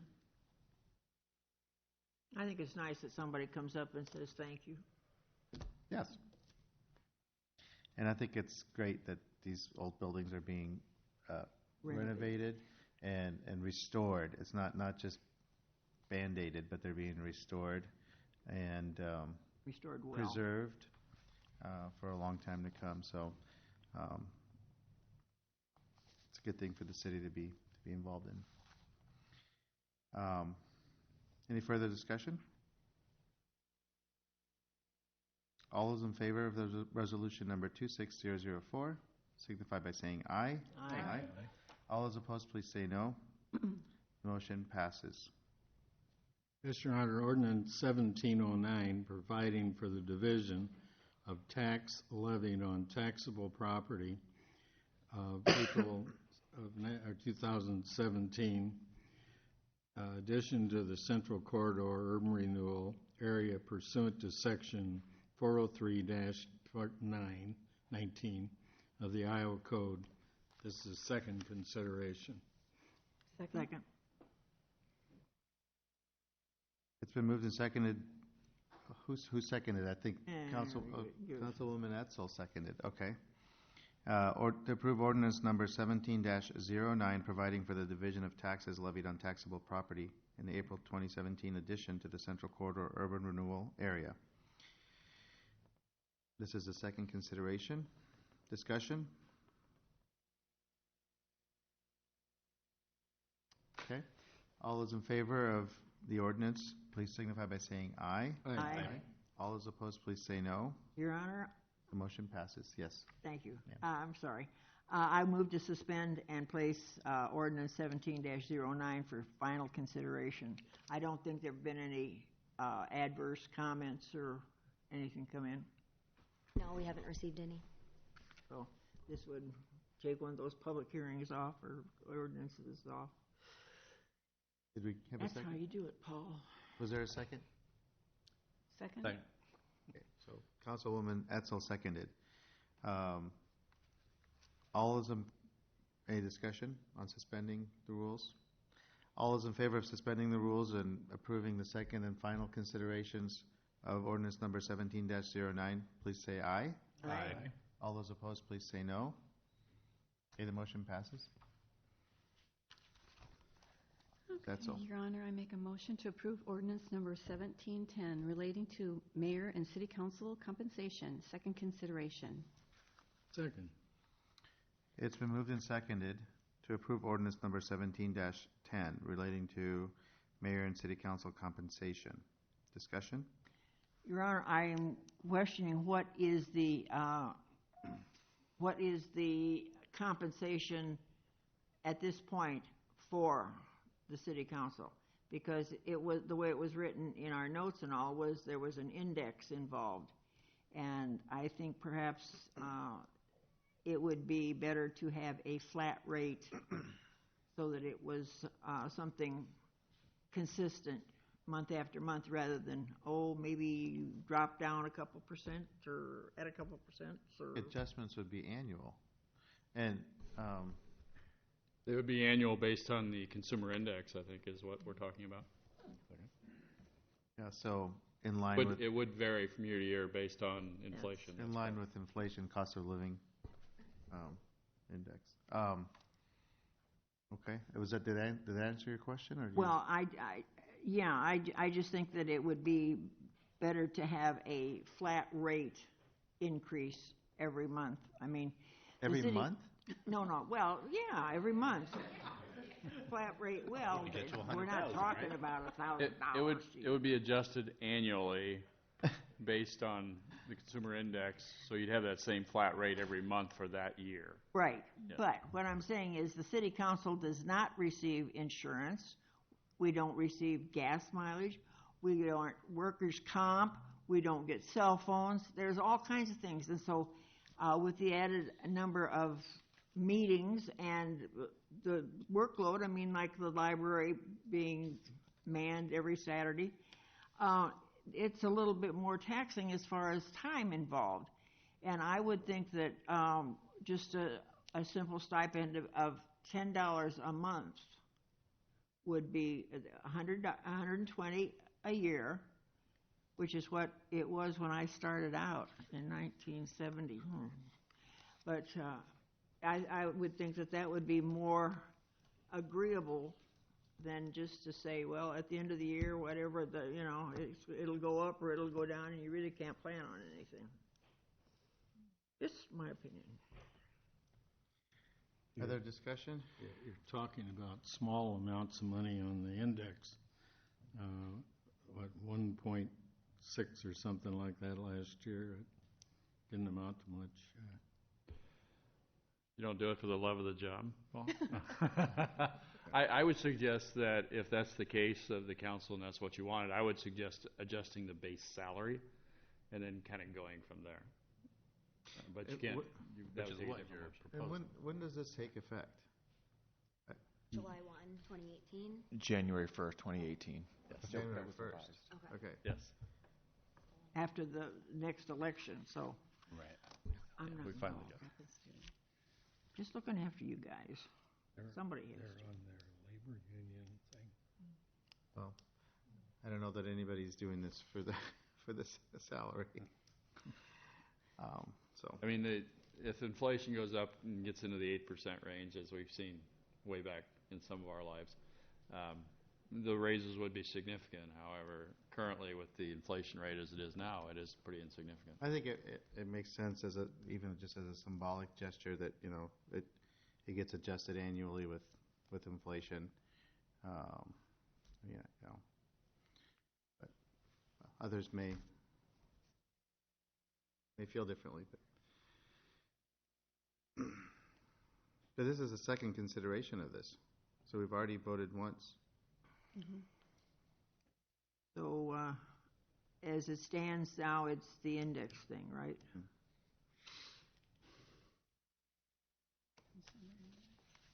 I fully believe it's non-amendable in the second consideration. You all know that. According to Robert's Rules of Order, we can't change it. You could vote it down if you vote it want. down. Vote it down. Okay. Any further discussion? So it takes effect January 1 of 18. So if it's 1.5%, then council pay and mayor's pay is going to go up on January 1. Right. Correct. So not 19. Correct. There'll be an election this fall, correct? Yes. Yes, so it'll start 2018. After the election. It Correct. goes up in 18. Okay. January 1 of 18. Yes.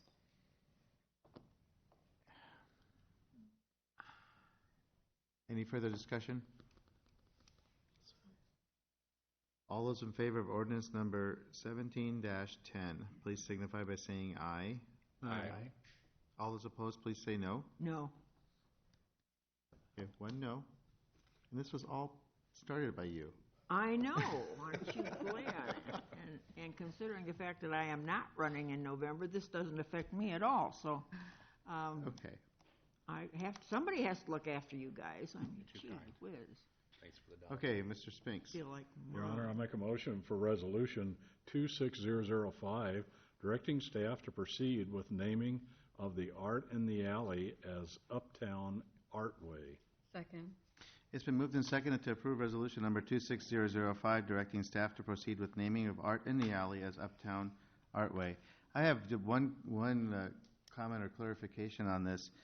This area is more than an alley. It's been, it's been referred to various times as an alley, and it's true that part of it is an alley, but there's a wider area back there where the individual property owners contributed easements to allow the public to use their property to make this a bigger area. So the alley is just a 10-foot path in that wider area back there. So it is a wider area, and just wanted to clarify that, so, Well, and then with the stage and all, in the stage. and Yep. Sure. So, further discussion on naming the alley Uptown Artway. We have a motion and a second. In case I missed saying that, I think.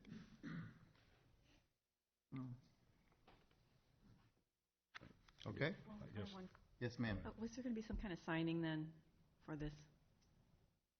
Yes, we'll actually plan to incorporate the name of the alley on the donor feature, recognizing all the top donors, which will be affixed to the side of the stage wall. And I would add that the ribbon cutting is going to be on May 20th with the Marion Arts Festival at 9 o'clock in the morning. If anyone's interested, there'll be the ribbon cutting for the alley and announcing the name. Yeah, and that'll be immediately followed by a performance by the Steel Drum Band, so it'll be an event. Okay, to so there'll be not miss. music there right afterwards. Okay. Your Honor, I'd like to also pass on that Lon had mentioned on Tuesday, and he wanted me to mention it again, was that that we're naming the alley. Eventually, we hope that there'll be a bigger area that would be named as a district. So we would move on beyond this name as a district name. Mhm. Sure. Further discussion? All those in favor of resolution number 26005 signify by saying aye. Aye. All those opposed, please say no. no. We have one no, and the motion passes. Next, Mr. Brandt.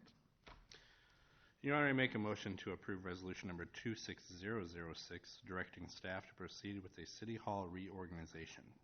Second?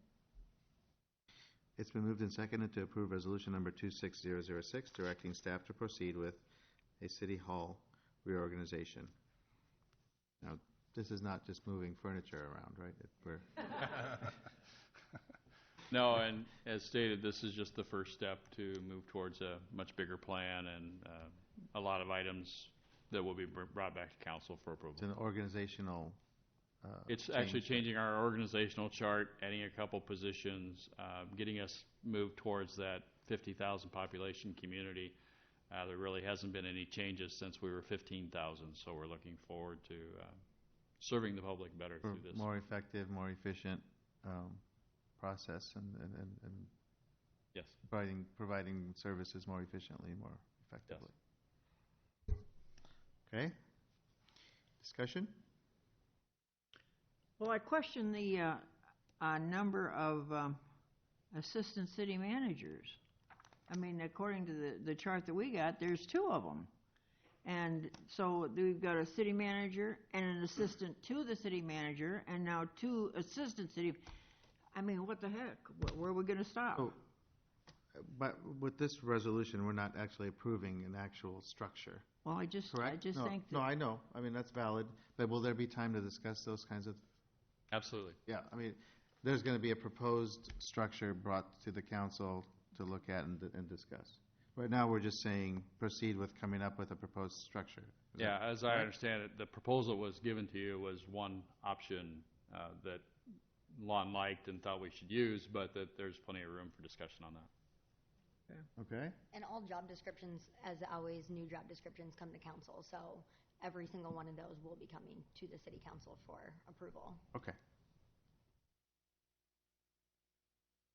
Okay. Good. Other discussion?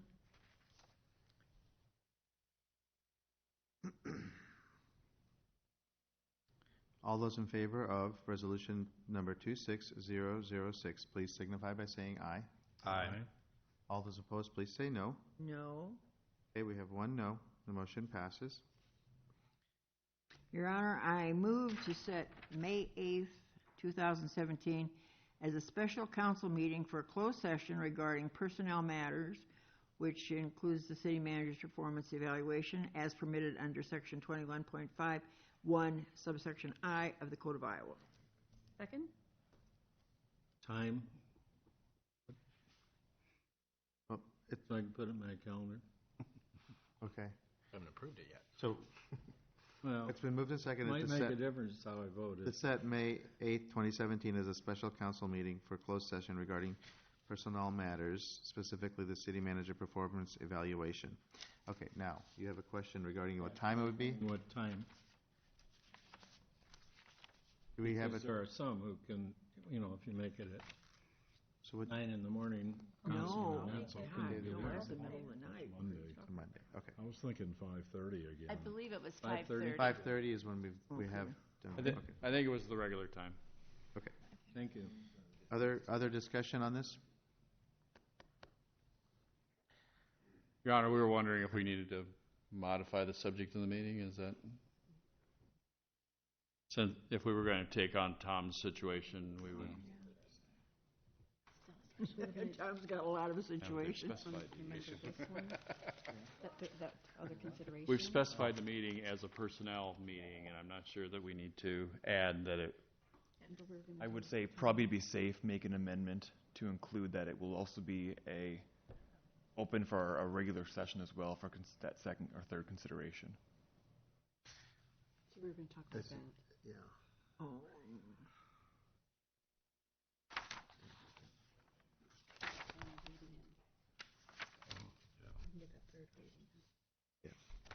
Okay.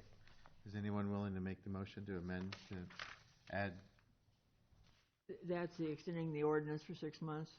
Yeah. That one? Okay, I move As to a general amend. meeting item. It'd be just to amend to make to add an open meeting above, or in okay. addition to the closed session. I move to amend the motion for the special meeting to include An open meeting. an open meeting on ordinance 17-13. Second. It's been moved and seconded to amend the motion to add an open meeting on the consideration of ordinance number 17-13. At a later date? Huh? I don't know. No, that same night. So you're going to have We would a have public meeting on discussing. We would vote on that item and then go to closed session. Well, it's just a week ahead, 1 week. Any discussion on the amendment? Okay, all those in favor of the amendment signify by saying aye. Aye. All those opposed, please say no. No. Okay, we have 1 no. So it fails. It fails? It wasn't a. No, the motion. Okay, the motion passes. Motion passes, yeah.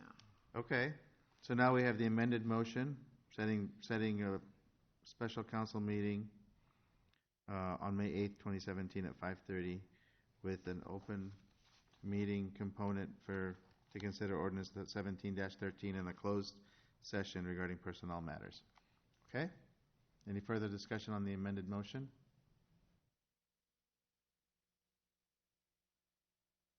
All those in favor of the amended motion, please signify by saying aye.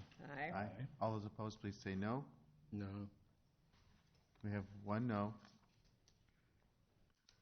Motion passes. At this time, we have a mayoral appointment, Grant Geyer. I was finally able to speak with him for appointment to the Nuisance Enforcement Property Maintenance Board for a term expiring January 1st, 2018. Any discussion on this? Okay, do you want to make the motion? Yeah. Your Honor, I make a motion to approve these mayoral appointments at Grant Geyer for the Nuisance Enforcement Property Maintenance Board, term expiring 1/1 of 2018, and also to appoint. Yes. You want to go Yes. ahead? No, go ahead. Councilmember Paul Draper as Deputy Mayor Pro Tem. Second? Okay, we have a motion and a second to approve Grant Geyer for the Nuisance Enforcement Property Maintenance Board and Councilman Draper for Deputy Mayor Pro Tem. Discussion? One time I was the deputy mayor pro tem, and we got through the meeting in 16 minutes. I dare you. You didn't have an 8-page agenda then, did you? That's irrelevant. With 10 public hearings. All right. If there's no discussion, all those in favor of the appointments, please signify by saying aye. Aye. All those opposed, please say no. Thank you. Are we going to do council time after? Are you going to be here for the after? Now we need to go back and do the one that. Yes. Would the council like an update on the previous question on whether that motion?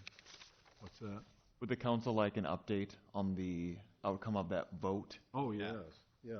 It is 3/4 of the total council, so it would fail. It would require 6 votes. So what we will do then is vote for 2 at the next.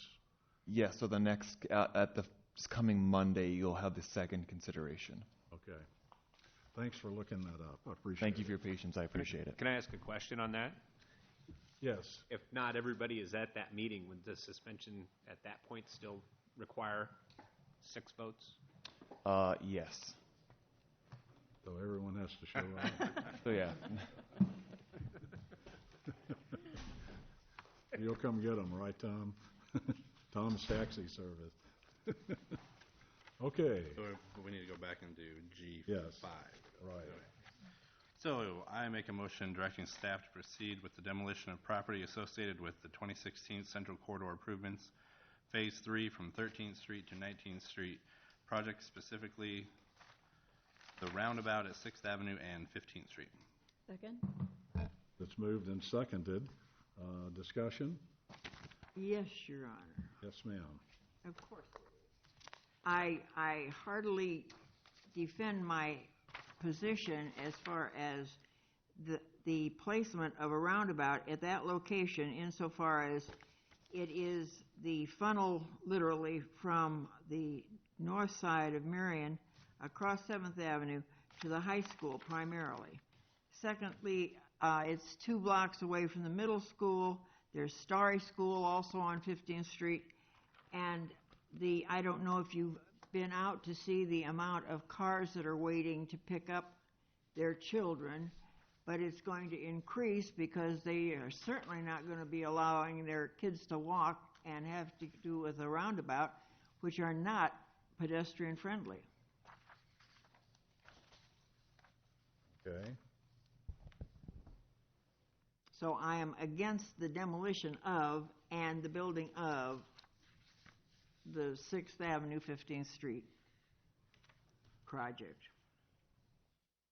Then the state, how is the state rule that roundabouts are for pedestrians as far as safety? Well, currently those same children are crossing 7th Avenue, 4 lanes of traffic at a signal. This would allow for them to cross 1 lane of traffic, looking one way and going to a refuge island, and then crossing another lane of traffic looking the other way, cutting their conflict with traffic from 48 feet down to 14 in 2 locations. I think that anybody that would study that, or I don't have that statistic in front of me, but overall they are considered much safer for pedestrians and vehicles due to reduction of conflict. Well, I disagree, having dealt with kids for 15 years and knowing that they, first of all, don't look to see if traffic's coming, and also bikes. I just think it's a bad place to put a roundabout. I don't think it's necessary. If 6th Avenue gets completed to the other one on the east end, that should move the traffic the way but this, I don't understand the cutting right in the middle of it back to 7th Avenue. And I've heard a lot of people don't want roundabouts. Mr. Brandt? I've said this before, and I'll say it again, that I've got a senior in high school, and for I don't know how many years, that has been my route to work, is to go up 5th, up 15th to 6th, and down, and then dropping kids off and picking kids up at Vernon for I don't know, quite a few years with two kids going through there. That intersection of 15th and 6th, I never see kids crossing there. All the kids go over to 14th and cross by Walgreens to go up, because they go to Walgreens a lot. And that's how they cross to the north side of town. Cross 7th is up there. We'll see. At 13th, you mean, at the signal? Yes, I got it backwards. Yes, 13th, sorry, yes. So yeah, so they go over to where because right at 13th and right in front of Vernon, that's where the drop-off is. Okay. Well, one of the drop-offs. Okay. And kids get dropped off there and they walk up and... But how do you justify Starry? I don't know if you've been out there when they've I have been... a daughter at Starry right now too, and all my kids went through Starry. But I don't understand how the roundabout up there is going to affect... Well, the kids that come from the north side of town. There's no one walking down that way. The kids that go to Starry don't walk. No, they get rides. Right. And so therefore you're going to add to the... Correct me if I'm wrong, though. Wasn't the purpose of the roundabout in that specific spot is because it is a high traffic area because of the kids going to school and parents going to school? I still think it's a bad idea. Any other comments on this?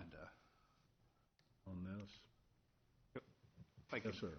I would point out that if you drive out there now, and the media tried to cover this, and they showed a picture of the current intersection, without understanding the full scope of the Central Corridor project, it does look a little odd to say we're going to put a roundabout here. But at that intersection, we will be going from a 4-lane divided roadway. If you are traveling from the east going west, when you go through the roundabout, you're going to come out into a 3-lane cross section.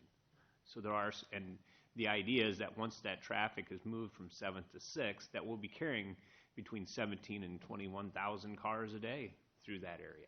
So it will be a very busy corridor down through there. And the roundabout will allow the traffic to travel in both directions and flow well.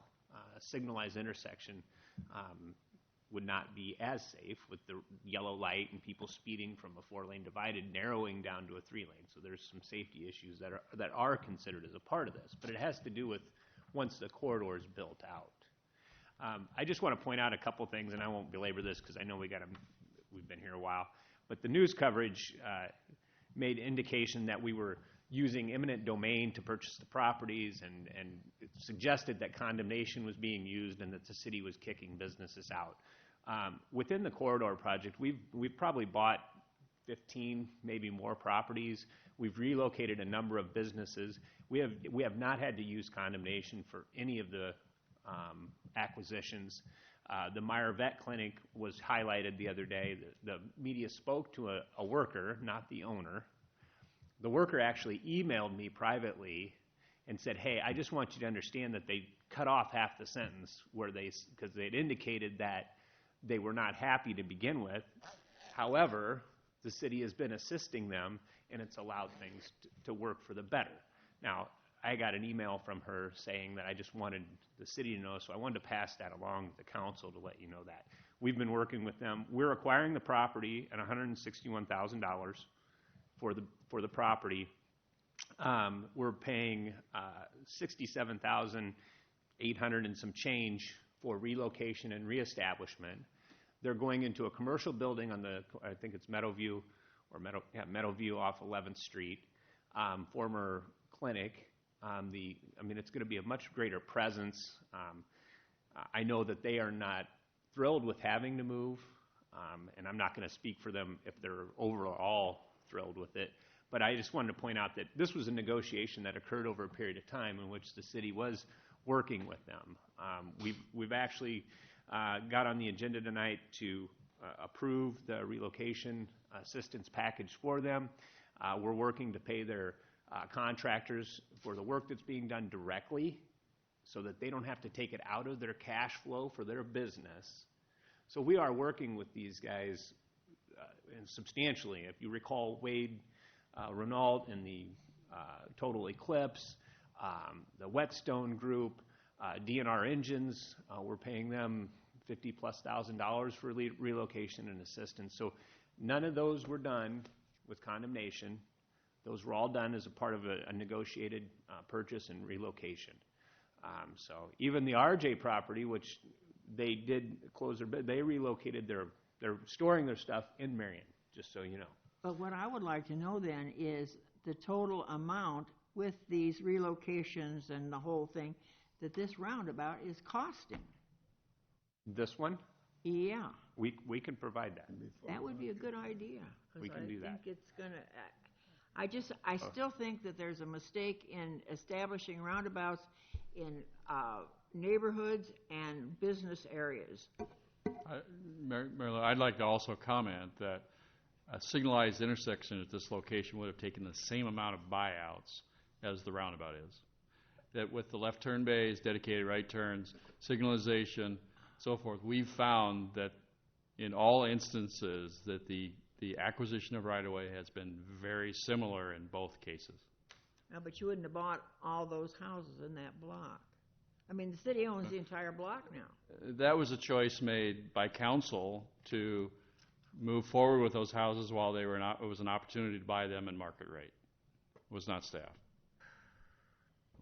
Thanks for clarifying that, Tom, that wasn't eminent domain on anything that we've done.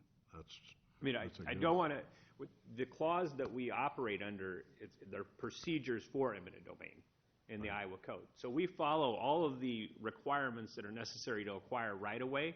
If we do have someone that is absolutely refusing to negotiate and they're just, not going to, there's a process, and that is through condemnation, which I know the council is familiar with. But it is a method of last resort, and we have not had to go to that point with anyone in the corridor. Thus far, we've been able to negotiate in good faith with everybody, and I think, I'm not going to say everybody's jumping up and down and just really excited about the process, but I think most people would say that they felt like it went well. So. I still think it's a bad idea. Okay, any other comments from council on this motion? All those in favor then? So is this is just going to direct you to figure out how to demolish Yes. those buildings? Correct. So we want to start the process. We own a few of them. A couple of them we do not. There's 2 of them we don't own yet. We haven't closed on them yet, but we wanted to get direction from the council to proceed with the process to get them demolished. And as they come on board, we will proceed. Will all come back to us for final approval on each demolition, or? I don't know if the contract, Dan, will we need the contract approved, or is that a part of the development agreement? The demolition is part of the developer's agreement, so we would not necessarily do that. However, if council would like to, we could come back and concur on those amounts. However, because it's part of the Genesis development agreement, you've really already approved it. I guess we can look for direction. We would like, the whole idea is to get this process moving because it's pretty cumbersome. We have several sites. We would like to move forward with it. So, but we'll do whatever council wants us to do. What are you guys thinking? Want to just proceed on, or? I'm ready to vote. Yep. Call the question. What's that? Call the question, please. Okay. We will proceed on then without doing that. Without council participation. Okay, thank you. All those in favor of this motion signify by saying aye. Aye. Aye. Aye. All those opposed? No. So we're 2 down. Does that? Still a majority. Was that just calling the question? Yeah, that's a simple majority. Okay. Just want to make sure. Okay, we're into the consent calendar on the yellow sheets. Mr. Draper. Yes, I have the consent calendar. I'd first like to say that I disagree entirely with our legal counsel and the Iowa Bar Association and the 7-man committee who made this decision. And I hope from now on we have one agenda. That being said, I motion we approve the consent calendar with Mayor Abuye-Osley absent from the following items. Items 1 through 4, resolutions 26,007, 8, 9, 10, and 11. Second. Moved and seconded. Discussions on these.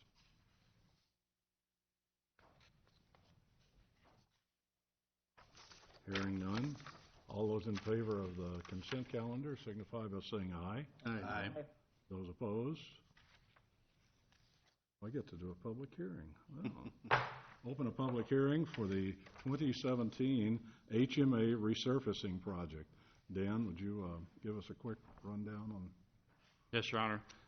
This is an annual program that we do, budgeting for approximately $750,000 this year. We are proposing to do 10 different locations of approximately 5,000 tons of asphalt. We did, as typical, only receive one bid for this project on April 25th.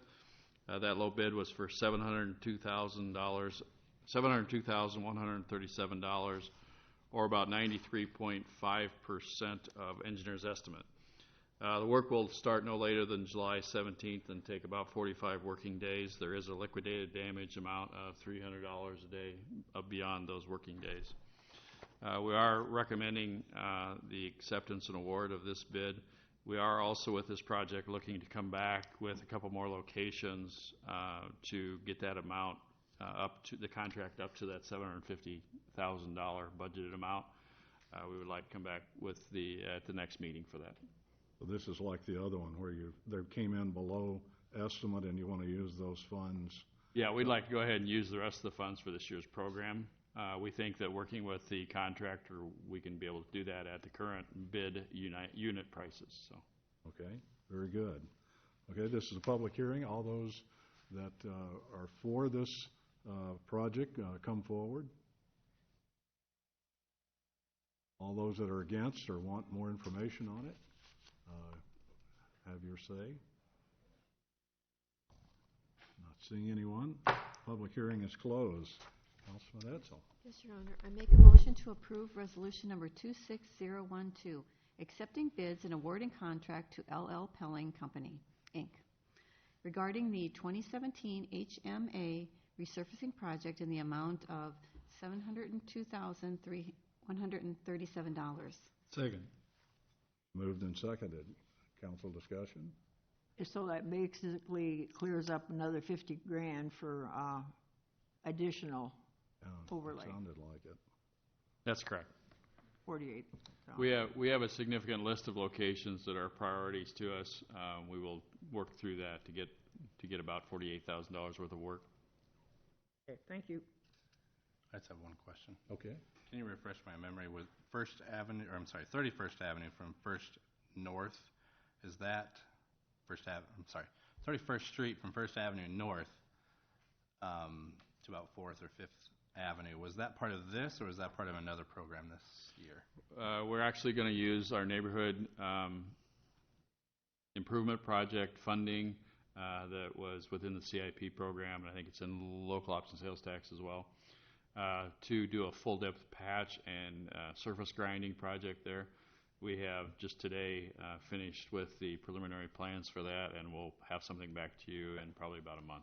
Thank you. I just couldn't remember if it was on it was an HMA or if it was... Yeah, we feel like there's a good amount of pavement there that can be saved. Once you overlay it, you got to overlay it again and again. So we'd like to try to do something different. Okay, thank you. Good. Mm-hmm. Any other questions on this? Okay, this is resolution 26012. All those in favor signify by saying aye. Aye. Those opposed? Resolution carries. Mr. Brandt. Yes, I make a motion to approve resolution number 26013, approving Marion Enterprise Center 5th Edition final plat of memorandum of agreement for property located east of Highway 13 and south of Highway 151, Marion, Iowa, J&JM Investments, LLC. Second. Moved and seconded. Discussion.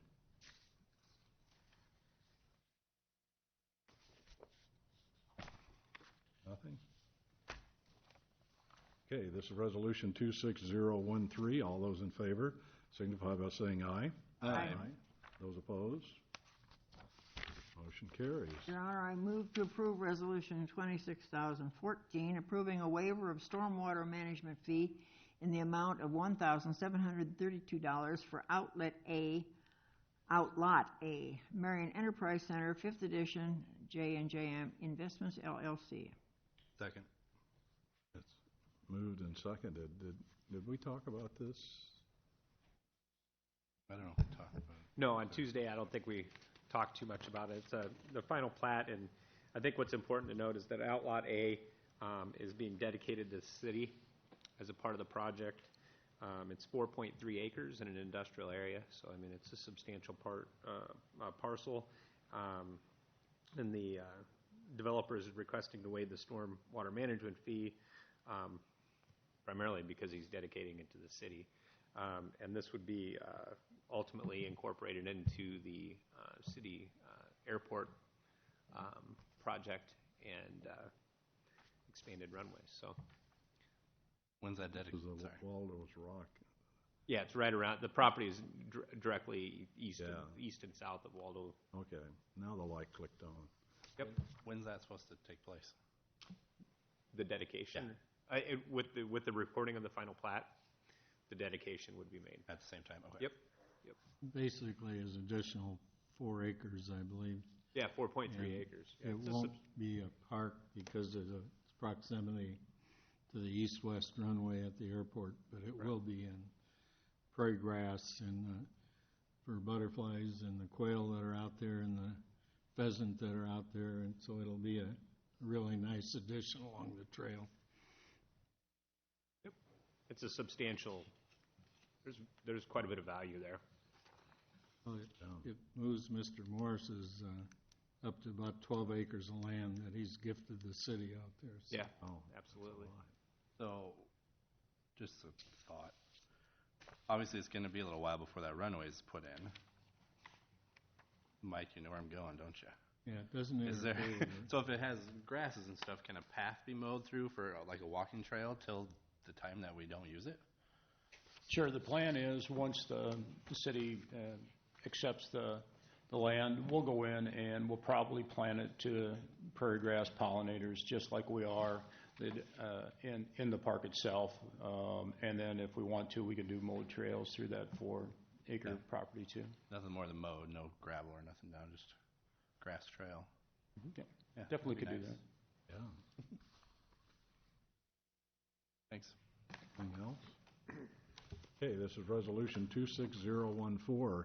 All those in favor signify by saying aye. Aye. Opposed? Mr. Draper. Yes, Your Honor, Resolution 26,015, approving Marion Mixed Development Interim Development Overlay, the IDO, improvement review to property located between 6th and 7th Avenue, between 11th and 12th Street, Marion, Iowa, Ryan Construction, Inc. Moved and seconded. So, does council need a rediscussion on what this is, or why don't you show that since we did it at the work session, Tom? Thank you.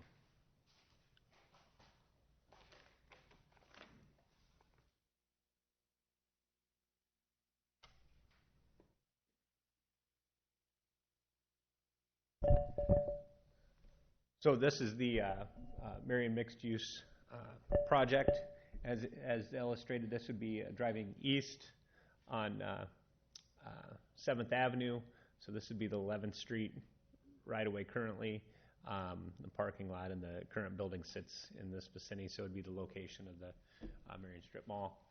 As indicated, this is the interim development ordinance review process. So really what we're talking about, does the building fit into the character of the uptown? Does it meet the design standards? And is it in keeping with the color and tones? And it's really just from the perspective of building aesthetic, does it work within our uptown? And I think one of the requirements as a part of the overlay district through there, the design overlay is that the brick, the facades are brick, 75% brick. And you can see in this, the orangish color is the brick, and then the grayish color are architectural panels, and then there's some treatments around the cornice work. You can see there's a canopy, a steel or iron canopy proposed around the corner, and then the building would extend down 7th Ave. So just by virtue of a land use, the library portion is being proposed in this vicinity and extend behind the commercial that's on the first floor, and which will front 7th. And then there's 2 levels of residential, which would include 74 units of studio, single, and 2-bedroom apartments.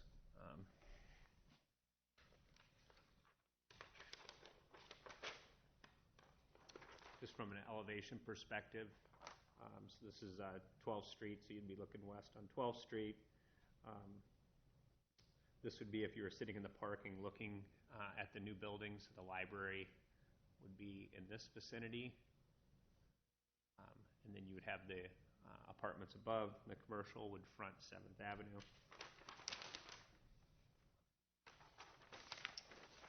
That's just an aerial perspective. Any questions on that? I mean, really, I know there's a lot of questions about the library, and maybe there aren't any more, but mostly what we're here to talk about tonight is, does the building fit in, and is it consistent with our uptown, and does it meet the standards of the interim development ordinance? And in our review, we find that it does and would recommend approval. That piece that's in the middle, that is presumably the library, that's a flat roof, right? Correct. And what happens with flat roof buildings in Iowa when it rains? They leak. I just thought I'd bring that up. Hope not.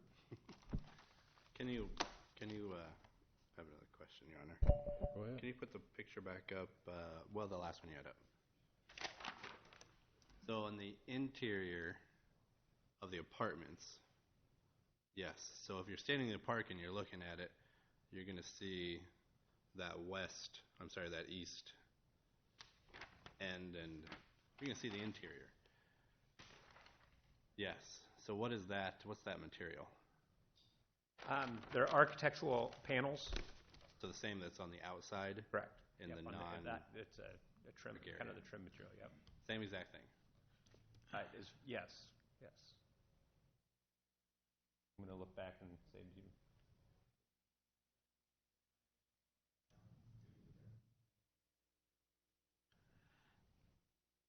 you. You know, another thing that I find very disturbing is that all the buildings that are renovating and doing wonderful things on the north side of 7th Avenue are completely foreign to what's going on the south side.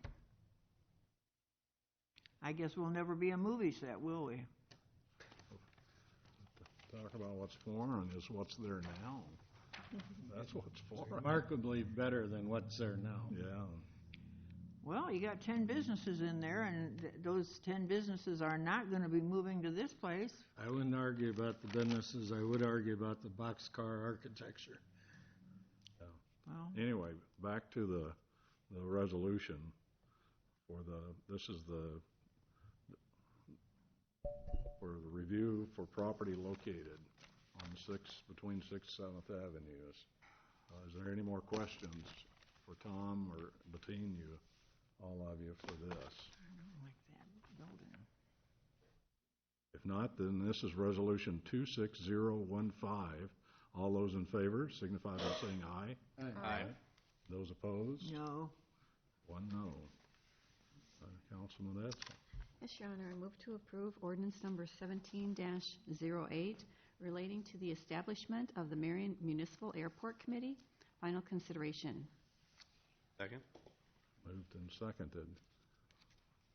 The airport committee, how many members are they looking to? Is it 5 or 6? 7. Huh? 7. I think it's 7. 7. Any other discussion on this? Okay, this is ordinance 1708. All those in favor signify by saying aye. Aye. Aye. Those opposed? Motion carries. So we have a motion to adjourn to closed session. Your Honor?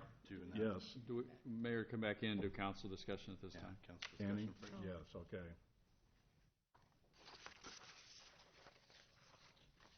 Picking up. It's not allowed.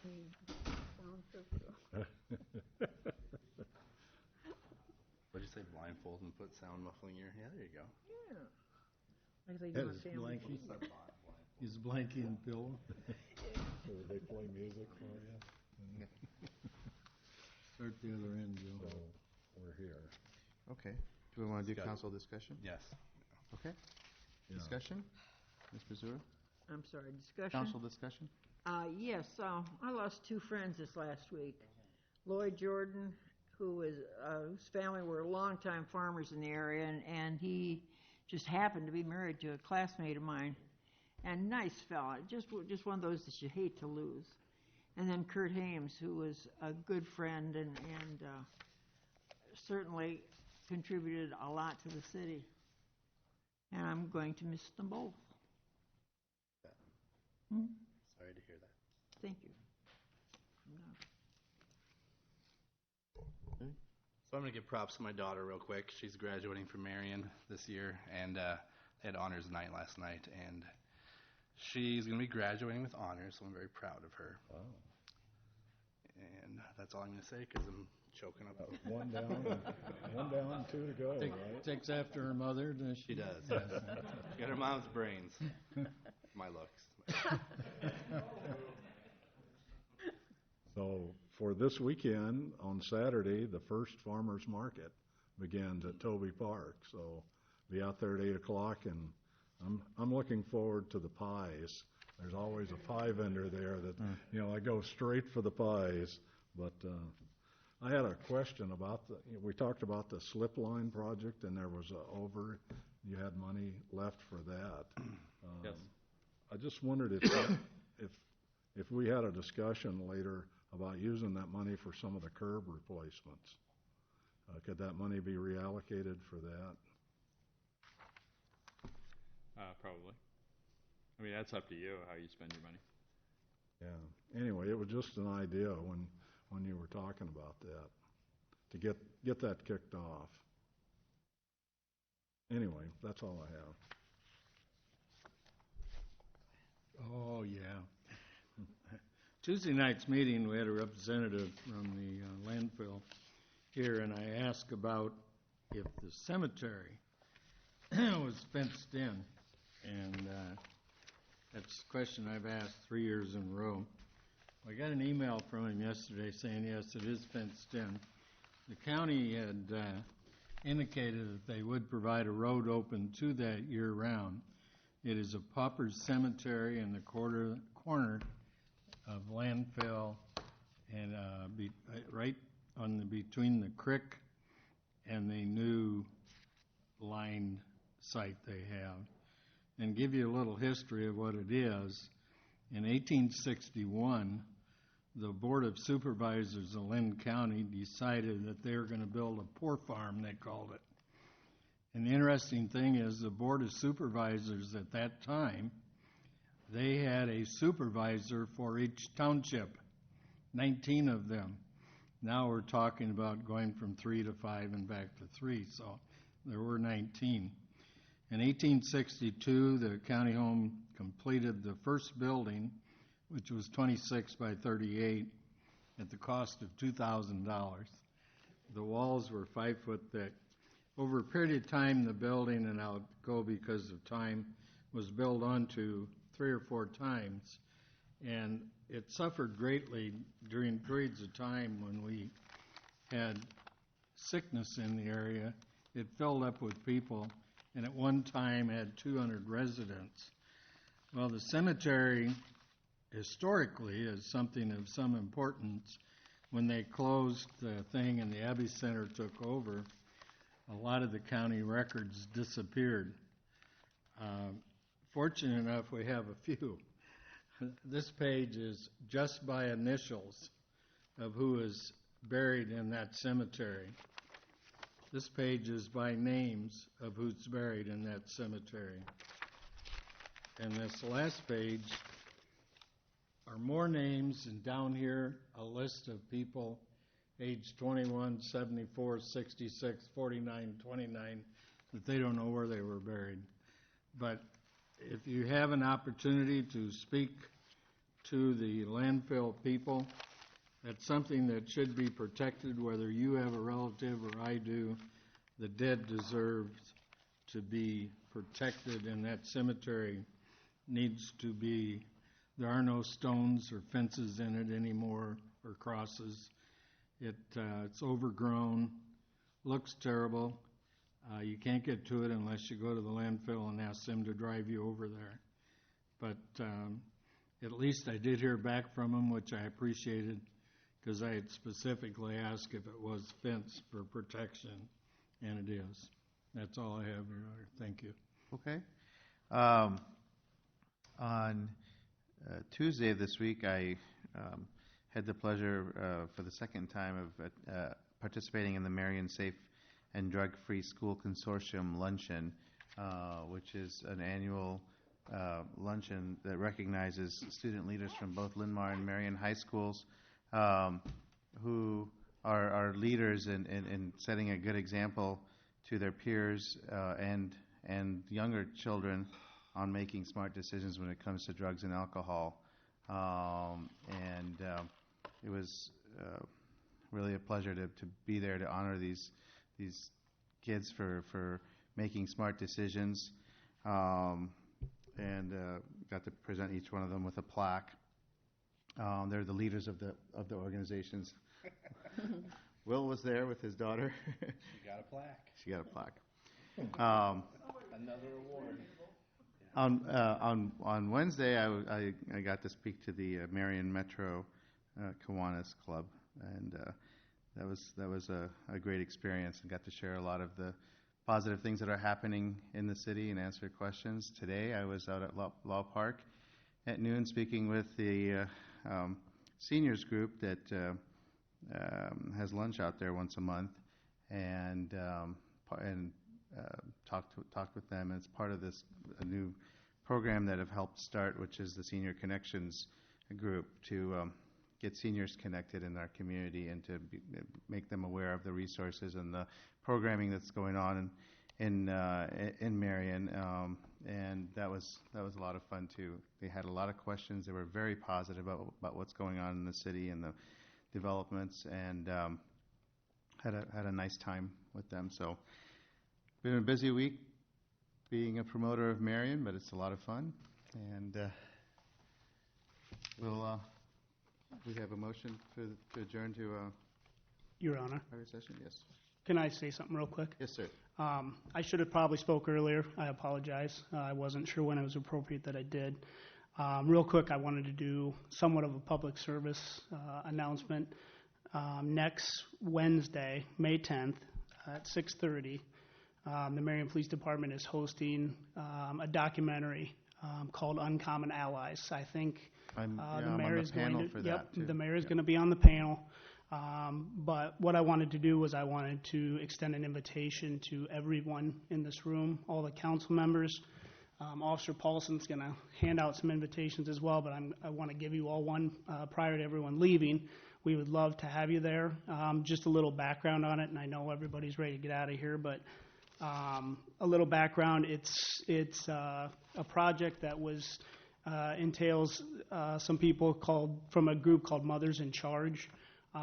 One of the women coming up, her name is Rosalind Temple. She actually had a son that was a victim of homicide in his own apartment down in Kansas City. The crime, my understanding is the crime remains unsolved, but she was instrumental in basically making sure that the relations between the community and the police department stayed solid.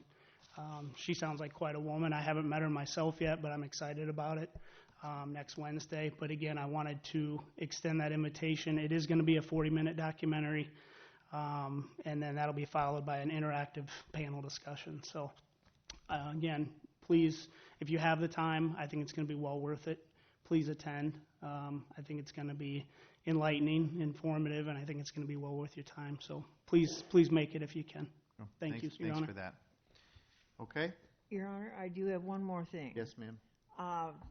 This will be my last meeting for a bit because I am going into the hospital for a hip revision. And So if you're gonna put stuff on the calendar that I would normally vote no on, this will be the time to do it.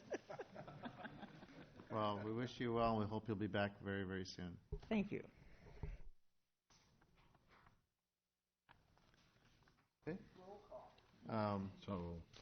Okay. So would you make the motion? Yeah. I'll make a motion to adjourn to closed session regarding personnel matters, the city manager performance evaluation, as permitted under section 21.51I in the Code of Iowa. And then I'd ask for a legal. Do we need a second first? Second. It just, as long as it's not voted on yet. Yeah, so legal has reviewed the, what we believe to be the content of the proposed closed session, and we find that the council does have lawful authority to go into closed session pursuant to section 21.5, subsection 1I of the Code of Iowa. Okay. Thank you. Yes, and this was also at request of the city manager. Okay. Will you please take roll call? Mr. Draper? Yes. Ms. Etzel? Yes. Mr. Spinks? Yes. Mayor Abalosely? Yes. Mr. Brandt? Yes. Ms. Pizzor? Yes. Thank you. Okay. So we're adjourned. We're adjourned to closed session.